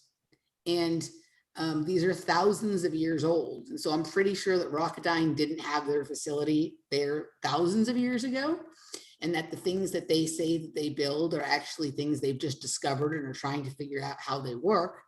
But what's interesting is there's papers that nobody seems to have paid any attention to, where like astronomy professors and archaeological professors are talking about how important this cave in Chatsworth is to the history of space travel, both for America and the world, right? And like, I don't think rockets are taking off from Chatsworth. Like, I lived there for a long time, but I do think that there is hyperspace travel that happens, you know, through some of the technologies and some of the experiences associated with particle accelerators. Particle accelerators are really weird when you start to dig into them and all the things that they can do. And, you know, we don't know what they're trying to overlay on top of that or whatnot. But I think the thing that people refer to as space travel is some kind of experience in underground bases with particle accelerators. I'll say that specifically for people who think that they've been in secret space programs, right? I don't know. I can't understand what the people who say they're astronauts for NASA, like, I don't know what's going on with all that kind of stuff. But I know the experiences that I had, and they fit. I didn't ever really think, I never thought I was going to space, but I had all these similar sounding experiences to people who think that they went to space. And I think I was like in some kind of machine or box that was intended to make me think I was going to space, but was like more like doing acid in a float tank, right? Or something like that, and having a lot of energy run through me. Yes. So I think there's a lot of experiments that take place around these installations where there are particle accelerators. And I say installations because I think they've built other things around them. I think they've tried to replicate them, but I think there are some that have been there for a long time, that they're trying to understand how they work. They're trying to understand what turns them on and what turns them off, and like where all this energy is going. And they're using kids in experiments that they conduct around them, because kids, certain kinds of kids, not all kids, and I'm not saying the ones certain bloodlines, or certain genetic makeup, or certain kinds of eyes per se, because if you actually look at a particle accelerator, it really looks like a central heterochromia eye. Yes. And every bit of research that I look into, whether it's like deep, supposedly factual research, or whether I'm like pulling things from the things that they say are entertainment, it always leads me back to strange colored eyes. Yes. There seems to be a connection between these things, and they actually look exactly alike. And one of the things I'm a big subscriber and believer in is the doctrine of signatures, right? Things look alike for a reason, right? You know, I'm not talking about when something is a copy or a clone of something, right? But if something looks the same, it tends to work in a similar fashion. Yes. Right? And our bodies, our spinal cords are like very similar to linear particle accelerators, right? And I think there are people that are particle accelerators, and these people are travelers, right? Or as OA would call them, they're angels, right? And FPV Angel and APM team would say that angels are particle accelerators. But I think people can be that too. They're smaller versions and whatnot. And these are entities of beings, machines, people, whatever, that just have a tremendous amount of energy. Like, some of us have had to deal with that our whole life, and it causes problems for us. We're annoying, we're hyper, we get sent to the corner, right? Or whatever. But there's also something about the amount of energy we can run through our body that like takes us places that are right here, yet real far away. Right. And I think I don't know what they're doing. Like, I'm less inclined to like accuse them of all this evil stuff now than I was before. I think they just are trying to fucking figure shit out like everybody else. And like when you're curious, sometimes you do shit you shouldn't do to try and figure stuff out. And then you're covering your ass, and then you're learning what you know, using what you learned to manipulate or to get a step ahead of everybody else. So you'll have time to figure out more before somebody else does, and all this kind of shit. Right. But I think that, like, you know, deeply, I think reality is created with our minds. And so the desire to understand how a person who has a lot of energy and is therefore like energy creation is like what secret mystical schools have been about forever. Like that's what Tantra yoga and lots of different kinds of spirituality and practices are about. And some people and some places like just have more of that naturally, right? And it doesn't make them like better. It's just like, that's what their body does. That's what this machine does, right? And for some reason, it really helps a certain segment of society for us to believe that like the magic or the high technology or all the other stuff comes from outer space and from people that are not like us, right? Instead of in the ground and like has always been there, and time is different than what we think of it as, and the earth itself may be some kind of interesting organic technology, and that, you know, like I just think we don't understand a lot, and we're taxed for our confusion. This is all very important. And one of the things that I'm reminded of is when I got involved with a very old group that was very much into dreaming and collectively dreaming, and out of OBE, collective OBE experiences. And so a lot of the interactions were you know, at the core level, you start talking about dreams, and then you move on into the next layers, which are talking about components of. So you talk about your dreams, and you talk about components of dreams. Then you start talking about abilities that you can unlock or untap within dreaming, like lucid dreaming. The whole point became awakening within the dream, and then eating the dream and feeding the dream, etc. Right. And one of the things that always struck me was the ability of those who reached a really adept level. Pardon me, I love my ginger beer. It's not alcohol, it's a gin. Every time I say ginger beer, everybody thinks I'm drinking a beer. Not that I mind drinking a beer. Anyway, I love ginger beer. Do you make your own? It's so good. I do, yes. I love it. I want it. And kefir water and all that. Anyway, and so you got to this level where you were being tested the whole time until you became fully lucid on command. So everyone's going to meet at such and such time and place, and it's not really, it's a coordinates and not a time.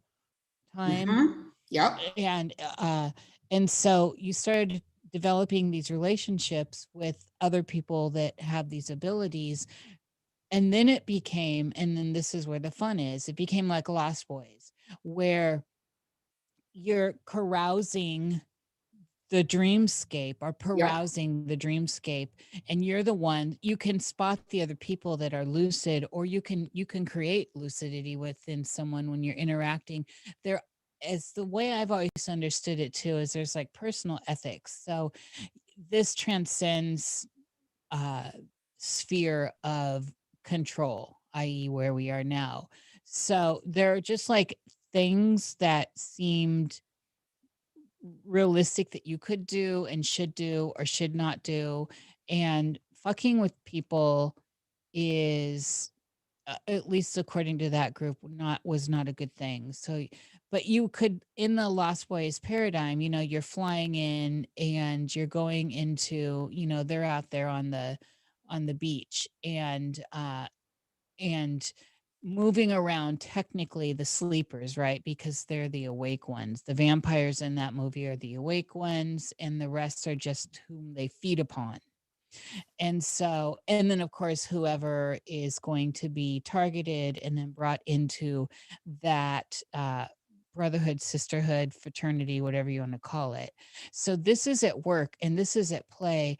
And this is something that if you get out of body and you're being very conscious about your traversing this particular paradigm as an awakened dreamer, feeding yourself within the dream, you realize that there are masses of what Dolores Cannons, filler people, and all this. Uh, that there are very few that are actually awake with you, and these are the people I've always said you have to watch because they're the ones that are understanding these subtle layers of control.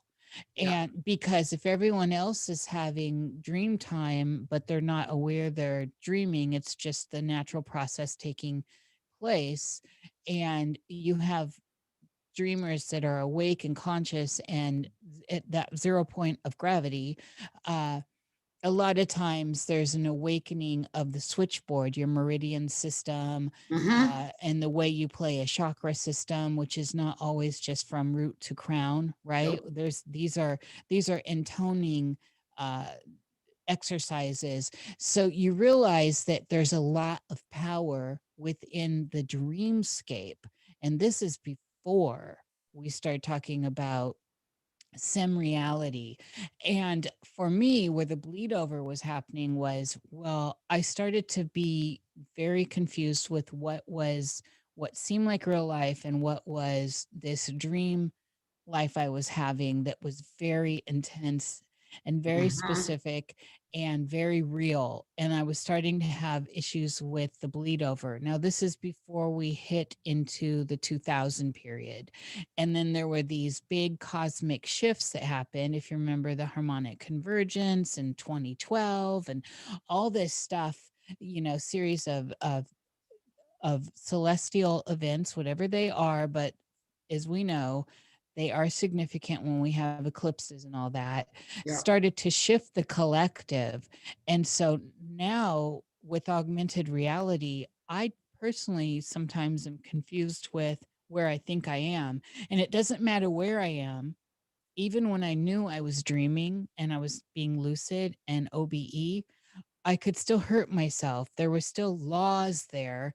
And this is what's always bothered me with people shrugging stuff off is there are still laws of realms of being. And you learn this through all the magical studies, the invisible college studies, the early sciences, all the way up into magical works of written word like the glass speed game. Anything Herman Hesse is putting out to me qualifies. And so here we are now though, and I honestly feel like somewhere along the way I personally got lost. Like how some things are so crazy at some points where it seems like just like 5 minutes ago, I just took off earrings 5 minutes ago. I go back, whatever, I took a shower, I go back, and the earrings are gone. Like, Right. okay, this is like 9 in the morning and I'm completely awake. And, I mean, come on, there's so much weirdness going on in the weirding factor that most people are starting to recognize it. And at what Yeah. point do we say, with conviction, this isn't real, and yet it really is real, and trying to find a comfortable place within what seems like a paradox, because that's where we start having the energetic fields collapsing and like a causality loop. Our consciousness, the I am that I am, the 0 point that is you, creates a tsunami of awakening.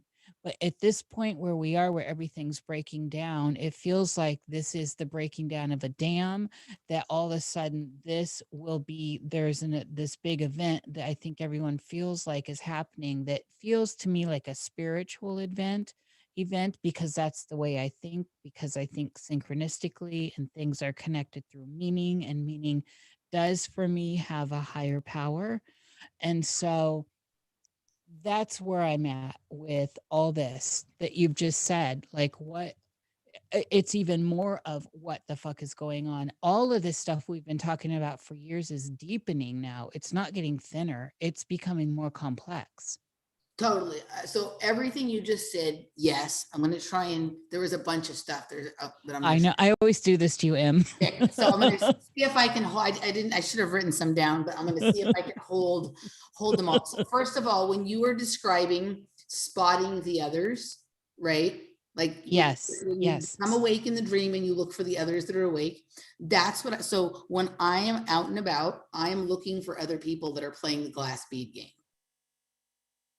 Right. Yes. So everyone plays the game differently, right? That's what's amazing about this is like, and I love like one of the easiest ways for me to explain to somebody who doesn't really understand about the glass bead game is like, okay, so I like to watch tennis, right? And there's a lot of tennis players that are good tennis players, but there's something different about Djokovic, Nadal, and Federer. They're glass bead game players, right? They're not just playing tennis. They're infusing all sorts of meaning, cultural history, familial, artistry, like metaphysics, like right there, whatever their personal preferences, and everything comes into it, right? They're weaving this tapestry that is much more than just how they're hitting the ball. Plus there's the angles and the geometry and all that shit too, right? Yes. All right. So each of them has completely their own style. They're all playing tennis. Like that's where the sleepers are watching the tennis, right? And then, you know, those who are of a little higher mind can recognize that each has their own different style. But when you are playing the glass bead game and you look at someone else who's playing, I can go out to the river or out around somewhere and I see somebody else who like is doing something like making the space their own. They're like, whatever experience they're having out there, it's playing into like their interpretation of reality and the things that they're focusing on and what they're doing, and everyone else around it is becoming part of their game as opposed to like, you know, being just separate, disparate people doing their own thing. I can tell when somebody is out there is synthesizing this reality into something deeply meaningful that they can sort of condense and expand in ways that like, you know, are magical, right? To show somebody like a work of art, just even with the way that they take their fucking daily walk on the river, right? Yes. Like they're moving through time in a different way. So first I wanted to say that when you were talking about looking for the others, like that's these days what I'm looking for is when I go into a party, when I go out to, you know, wander on my meanders or whatever, I'm always looking for like the other person who there is doing what I'm doing, but doing it in their own way, right? They're doing it different than me, but I can tell, but we're both playing the game, right? Yes. Yeah. It's that kind of thing. Then to what you said about like the bleed overs, like prior to 2000, like I think those, I've had them before, and I've had them since then, but I think the really, really crazy ones were in that period, like 1999 and 2000. Yeah, there's something going on right there. That's where I got confused and that's where I got lost. Yes, Right. there's something for real going on. I've been meandering around multiple realities that was their junction point, right? Like if you look, like we're here on the Zoom and the people can't see it, but like I have this little mandala, right? That is my sign. And there's the dot and the black hole in the middle. Of course, there's always the dot and the black hole, right? But then there's all these little things that look like sort of mushroomy things or some kind of little things off of it, right? There's like, I think there's 8 of them, right? Or there, yeah, there's 8. Yeah, there's 8 of them, I think, or 8 or 9 of them, right? Like, let's just say that time period, right? I'm the dot. The time period is sort of, the black hole is 1999, 2000-ish. And there was all of these realities that were coming together in the place that I was and the person that I was then. And I've been wandering around in all of them because they're all sort of connected, although they're distinctly different, right? They all sort of empty into this black hole with the dot in the middle. And I've been wandering around in all of them, and they're all like the same but different. So there's similarities. And sometimes you know when you're in a distinctly different one, and some other times you're not so sure. And then there's bleed over between them, as you can see, some of the colors bleed over into each other, right?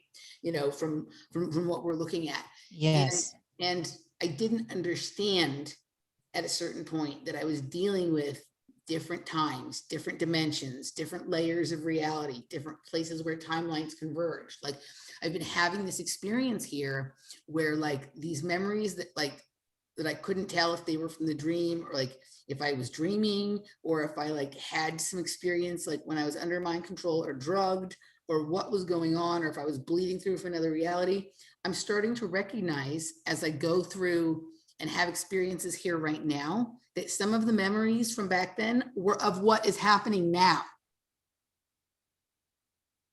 Right? Oh, girl, yes. So like the question then becomes, is the content the content of what I thought was my mind control experiences or my weird stuff there, was it really like memories of time travel to the future, which is now, right? Because what's funny is when I go to this area of town here that was part of the subject of some of this kind of bleeding over dream memory stuff we're talking about. Yeah. All of the signs, symbols, sigils, totems, ideas that were part of the mind control that the things that I consider to be part of like my programming, like there's a fucking mural on the wall that has them all there, but that mural wasn't there in 1999. So like, what if I had like some sort of momentary particle acceleration time travel to living here now back then? Mm-hmm. Right? And Mm-hmm. I walked by this mural that is now, but when I went back to then, it's not here, so I didn't know. So like those ideas, those things I saw on that time travel trip were in my mind forever, and somehow they were recorded in some way, and that set up the next 20 years of my life, right? But it's from now, it's not from then. Right? Like it's, like I'm not saying that that's the truth of what's happening, but I've been starting to really have questions about the things that I've always thought of were memories of past events and starting to wonder if they were dips into future events. I am so with this. Yes. And then the other thing is you're talking about like your earrings going missing, like the amount of disappearing and reappearing things that have been happening to myself and sometimes in like very dramatic fashion have been like, Yeah. I've always had some of that, but it's been very, very intense lately. So I think all of these various realities, and I think, and this is something that Michael and I, and I do a lot of stuff with Jeff too, that we're really going to start focusing on going forward. We have to become very clear about what we're talking about. Like we tend to mishmash time travel, timeline convergence, bleed over, dimensional travel, multiple stacked reality. We kind of all call it all time travel, or kind of all like dimension, right? We need to become clear about what we're talking about because they're distinctly different things, right? But they seem to have this junction point in the middle where they all sort of converge and collapse upon themselves, right? And and I think certain meaningful places, and then certain like I can go to some place and like all those multiple realities can kind of coalesce and expand or collapse around that place. All the memories of the times I've been there before and I'm there now, and is there a future thing going to happen there? And it kind of like all clusters around and becomes like a mess. And I think there are some areas that are more prone to this than others. When we were talking about synchronicities and ley lines and vortices and things like that, right? I think where I am right now is particularly like potent with those kinds of potentialities. And I think that I was experiencing them and didn't know that. And I'm experiencing now and I know that, and I'm knowing it. And then there's the interplay between the then and the now, because this is a place that is, like it's got some time fuckery and some dimensional fuckery and all that kind of stuff going on. And it's not necessarily a nefarious thing. It just simply is what is. And some people know about it and some people don't, right? Yeah. And it's all focal point. Yeah. It's all that little dot in the middle there. Yes. Right? Yes. So what you're talking about though, about getting lost, somewhere you lost yourself. And I recognize that I lost myself and I went on quite a meander, and the meanders were spectacular. They were fantastic. They were terrifying. They were very troubling, all that kind of stuff. But I'm in the process of finding myself right now.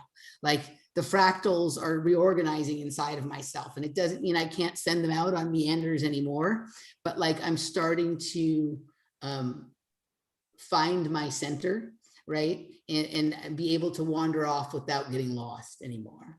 Right. Oh, that's fantastic. And I'm not there yet, but like, Mhm. I'm starting to have this recognition. I'm starting to like pull in some of the versions of me that wandered a little far off the grid, right? Check back in with them, see what they've found, correlate them with things that the others, and right, there is something very true about like the creation of altars, right? And Oh fractals yeah. and things Yeah. like that, right? You know, and you can't send your entire self into every experience. Sometimes you have to send out part of yourself, right? Just like, you know, when a boat is sometimes in trouble, they don't like get the whole boat to try and do the whole maneuver. They'll send a little tugboat out to go and get the thing and then come back and then see what, you know what I mean? Oh Sometimes you yeah. have to send a part of yourself into the future, into the past, into another space, into an experience, you know, and sometimes the parts of yourself get lost, and sometimes they're, I guess it's possible that they can start to find their way back. And it's, you know, like I Well, just, that's part of the Godhead thing, where if you consider yourself the whole and you look at different fractals or the Mandelbrot sequence or any kind of geometry you want to yeah, put into it, and you're looking at specifics, you send in this segment or in union, you know, you send in a piece of your psyche. So if that piece needs, if there's some place where you need to engage have the intellect you go through that you've anthropomorphized in a proper like therapy setting, and I'm talking about in the dream, but I'm overlaying this with everything you're saying now, but you push forward the, I say I am the Godhead and Emily is an aspect of my wholeness and I need Emily here. Well, Emily is here and then she's fractalizing and doing the same thing I'm doing. And then yep, there's this yep, kind of eternal hall of mirrors that's yep, going on. And that's a big deal. And it's very hard to find if you're in the hall of mirrors of yes, eternity. It's hard to see where the bigger you is when you're looking at all of these pieces of you. And you yeah. know what? Herman Hesch brought that up in his book, Siddhartha, not Siddhartha, Steppenwolf. Again, that's an image that that somehow I attribute to Herman Hesch. Well, think about how disorienting it is when you're like, if you've ever been to one of those places that has like paneled mirrors, right? Like, and they're like at an angle. So it's like you're one of you, but you see like 40 of you reflected around. Yes. And at a Yes. certain point, it becomes so disorienting that you almost feel for a second, like, where the fuck am I? Who am I? I know, Right? really. Like Oh, there's my ear. I was in I had a gymnastics meet one time in a building that was a circular building and had mirrored panels all around it. And I like landed my backflip on the beam and looked up and was like, what the fuck? Because there was like 40 of me, like all Oh, around in front girl. of me. It was very disorienting, right? But to what you were saying, like, you know, it's that endless sort of fractalization. One of my very clear memories from being in the projects in Chatsworth, right there in, you know, the area that I always talk about, was we had something we used to refer to as the Hall of Memories, right? And I Yes. don't know if this was a mental process they put us through or if there was actually a hall that they would walk us through to sort of get, you know, because sometimes with kids, you actually create the physical thing for them to sort of, you know, Right. Right. extrapolate in their mind. So in like the hallway had like windows you could look into or doors you could open, and inside each one was a memory of something that had happened, and you could go inside and wander around right inside the memory. Yes. I'm Yes. sure that this was mostly a thing in our minds, but there was like maybe the first time they told us how it worked, they walked us down a hallway and opened classrooms or whatever, right? But I have this very distinct memory of like the Hall of Memories. And sometimes I'll see things in movies that are like, oh my God, that reminds me of the Hall of Memories. There was things in Legion that reminded me of that. There was things in Interstellar that reminded me of that, like in a variety in Fringe and whatever, right? Like, but that what you're talking about is in each of those mirrors or windows or panels or rooms, there is a piece of ourself wandering around inside the variety of memories, right? And then Yes. the core you standing in the corridor, like, which one is fucking me? Yes. Right? I wanted to say one more thing before we kind of wrap it up. I wanted to talk about the eyes again for a second, because you and I, since the beginning of our It's always been the eyes. Yeah. conversations, right? And Yeah. like, I think that these marks on for those of us who have central heterochromia, where I you do. can see all of this stuff, I wonder if the little like dots in the mark, right? Because there's all this, I mean, you can look further and further into the eye and it's like, what the fuck is the colored part made of, dude? What is all of that stuff? I know, it's wild. Weird, like psychedelic looking fibers that look like deep sea animals and shit like that, right? Like it, right? And of course, we get these images a lot in some of these movies and TV series and stuff like that. But that's like literally what my eyes look like, right? Yeah. There's these little like black specks or little specks that are darker than the rest or whatever, right? And I'm wondering if the marks, and when the marks are checked and noticed and things like that, if you get one, like, I don't mean it like an award or a reward, but like that's something the body does every time, like you break through to a different like dimension or a reality that exists at a different frequency. Because think about like, my mom had an eye condition where she was having to take drops to help with the pressure in her eyes.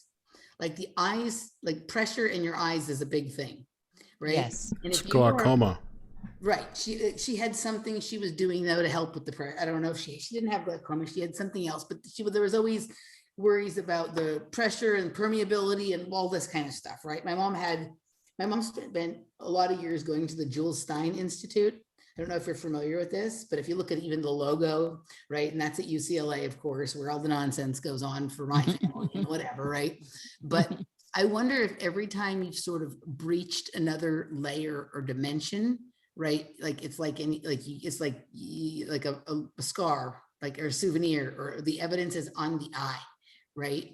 And it can become kind of a map, right, for where you've been, and maybe certain realities, certain like layers of hyperspace always produce a similar or the same kind of mark or in the same kind of area. And so they're able to track who's been where based on the specks in the eye. Yes. Right? Sometimes we're going under their command and control, and other times we're going on our own. So if they sent us there, they know we've been there, or they sent us somewhere and they think they know where we've been, but maybe we're not always going to the places they think we're going, right? Yes. But then we're also like, I don't know a single person who's been in projects and programs or think they have, right? Or whatever. And I think there's a lot more people than recognize it. Yeah. I don't, right? But we're traveling all the time. Like I have all sorts of weird experiences, right? We should maybe start trekking our eyes after we've had a strange experience to notice if there's a perceptible difference, even if it's small, right? Emily, this is amazing because I do that. I do check my eyes. And one of the things that is, because I'm talking about time travel, I'm on a time travel thing right now, and I'm bringing in different people trying to make my case for how I do it. Okay. And, but one of the ways in which when I get into the 0 point that is niche, I have to, because everything becomes so jumbled in layers and facsimiles and all this, I go and I look for a reflective surface, and hopefully there's usually a mirror. Yep. And I usually wake up here, so I know where the mirror is. And actually there are lots of mirrors, but I go and I check my eyes and I get the light on them, because there's a specific I don't know how to arrangement pattern that is specific to here, to this particular experience I'm having. And this was started back when I first started doing this exercise and dreaming. When I go to sleep and I get lucid, I always look for a reflective surface, not only to see what character I am and all of those kinds of specifics, but to see where, and the real key here is, what is the mapping that's going on in the eye? Yeah. I mean, I think, one of the things, like I haven't been, that isn't something that has really occurred to me in terms of like what I just told you about the specs represent, like either like trip's gone, or just, whatever. Once you've gone to a certain dimension, this thing is on your eye, whether you go there a million times or just once, it doesn't matter. That thing is there, or whatever, whether it's dimension or time periods or location or frequency range or whatever the fuck it is, right? But I've never checked after anomalous experiences, and I should start doing that. But one of the things for me is like my eyes change colors, right?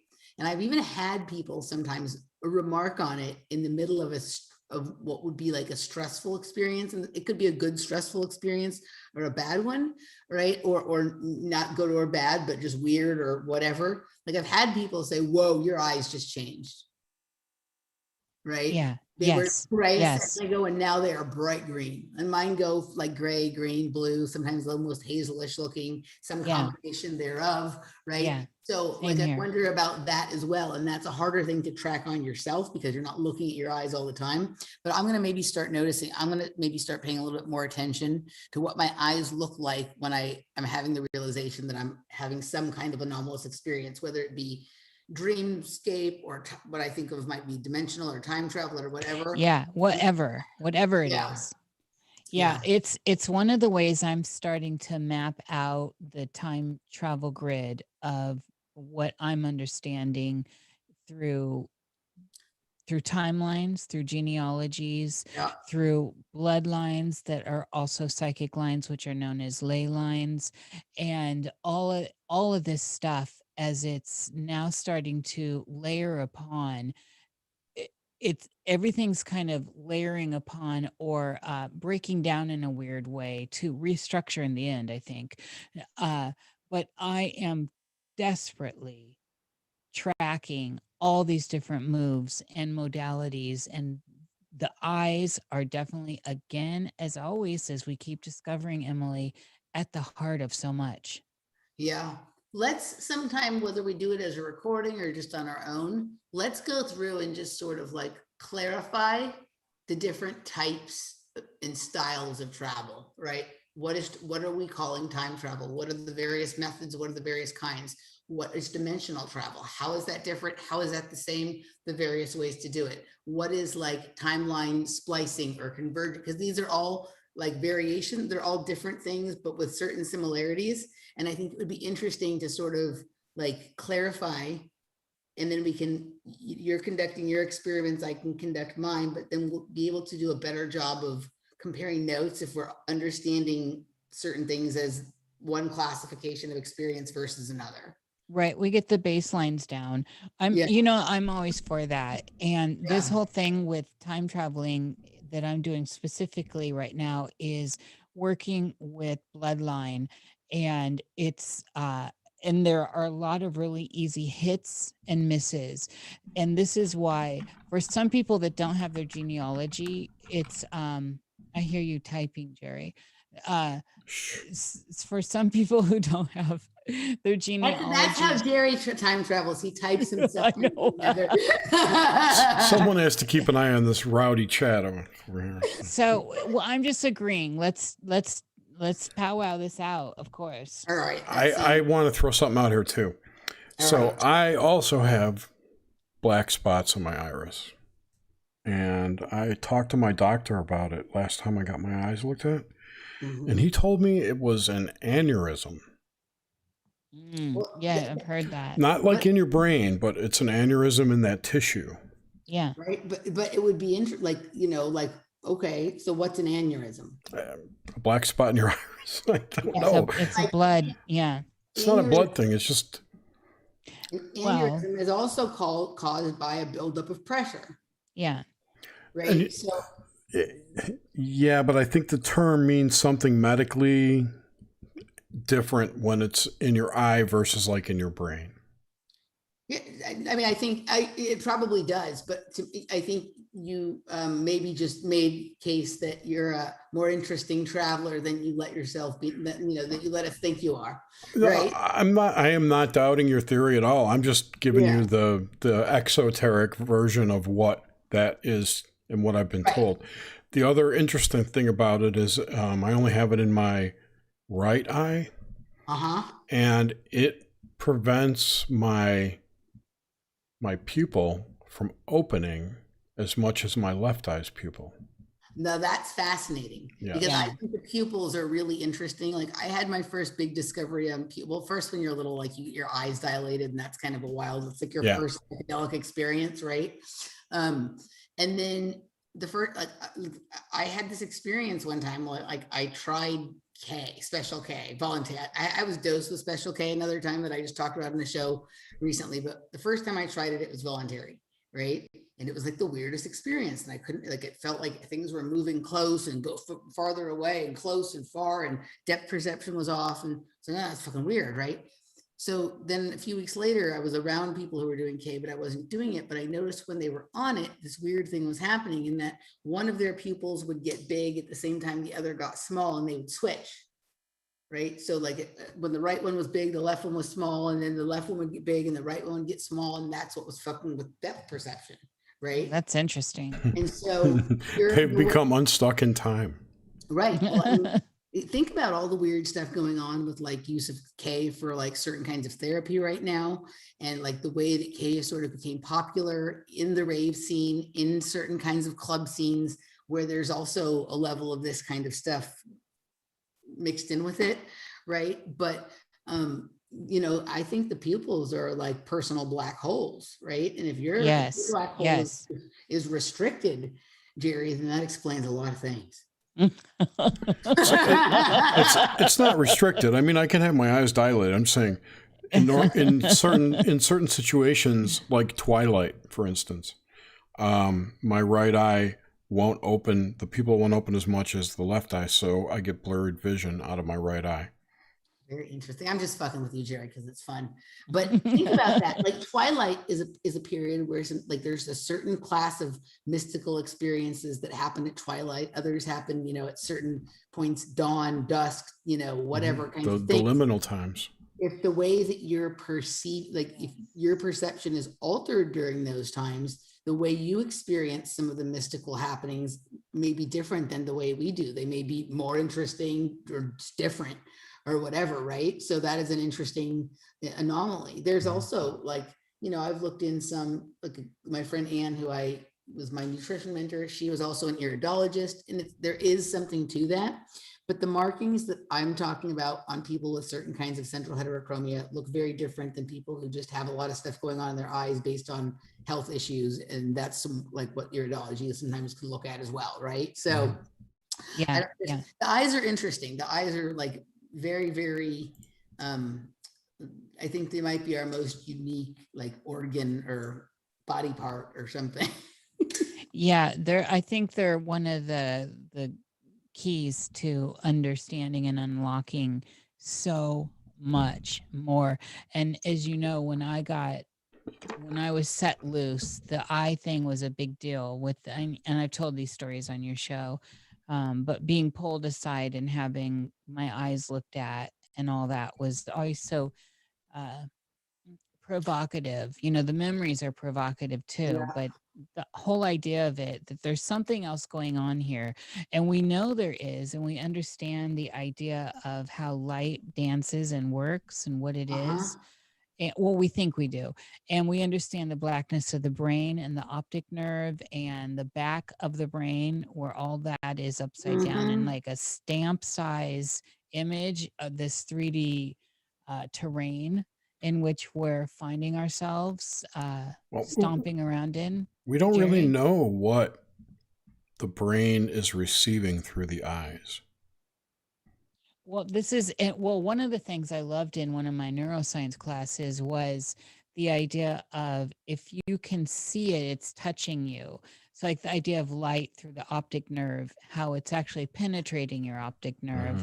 And I found that always such profound, I found it profound and provocative, the idea that what I'm visualizing is actually touching me. It's inside of me. And that, you know, that was one of my ideas of anything outside of me is outer space. And so, yeah, there's so much juicy here always. Emily, this has been amazing. Yes, thank you so much for coming on. You're welcome. I just want to show you one last thing and then we're going to hop off. But what you just said about at the base of your brain, there being a stamp-sized image of the 3D reality you find yourself in, right? Yeah. I'm just going to refer you. Oh, can I get screen share for just a second? Yes, of Gary? course. All right, I'm just going to refer you back to, let's see. Okay, now I have it. What I said a little while ago about cities look from being like QR codes, Yes. right? This is a stamp size, like literally, like if look at this, like you have like Yes. 3 big Yeah. buildings and all your little streets and whatever. This is the realization that I'm coming to. And what you just said, I think kind of encapsulated that comparison I was trying to draw between QR codes and a larger like reality of the city. Oh yeah. What a great roundabout. Rounding back. Yeah, and I pulled up Google Earth before to show you that you could see Austin from above if you just. There's a certain, I saw what you were doing. Yeah. That's not quite what I'm going for. Okay. There's a certain viewpoint that I want to see the top of downtown from, that there doesn't seem to be any available. So I think I'm going to have to find somebody that has a plane or helicopter or something. Just a drone. A drone will do it. Yeah.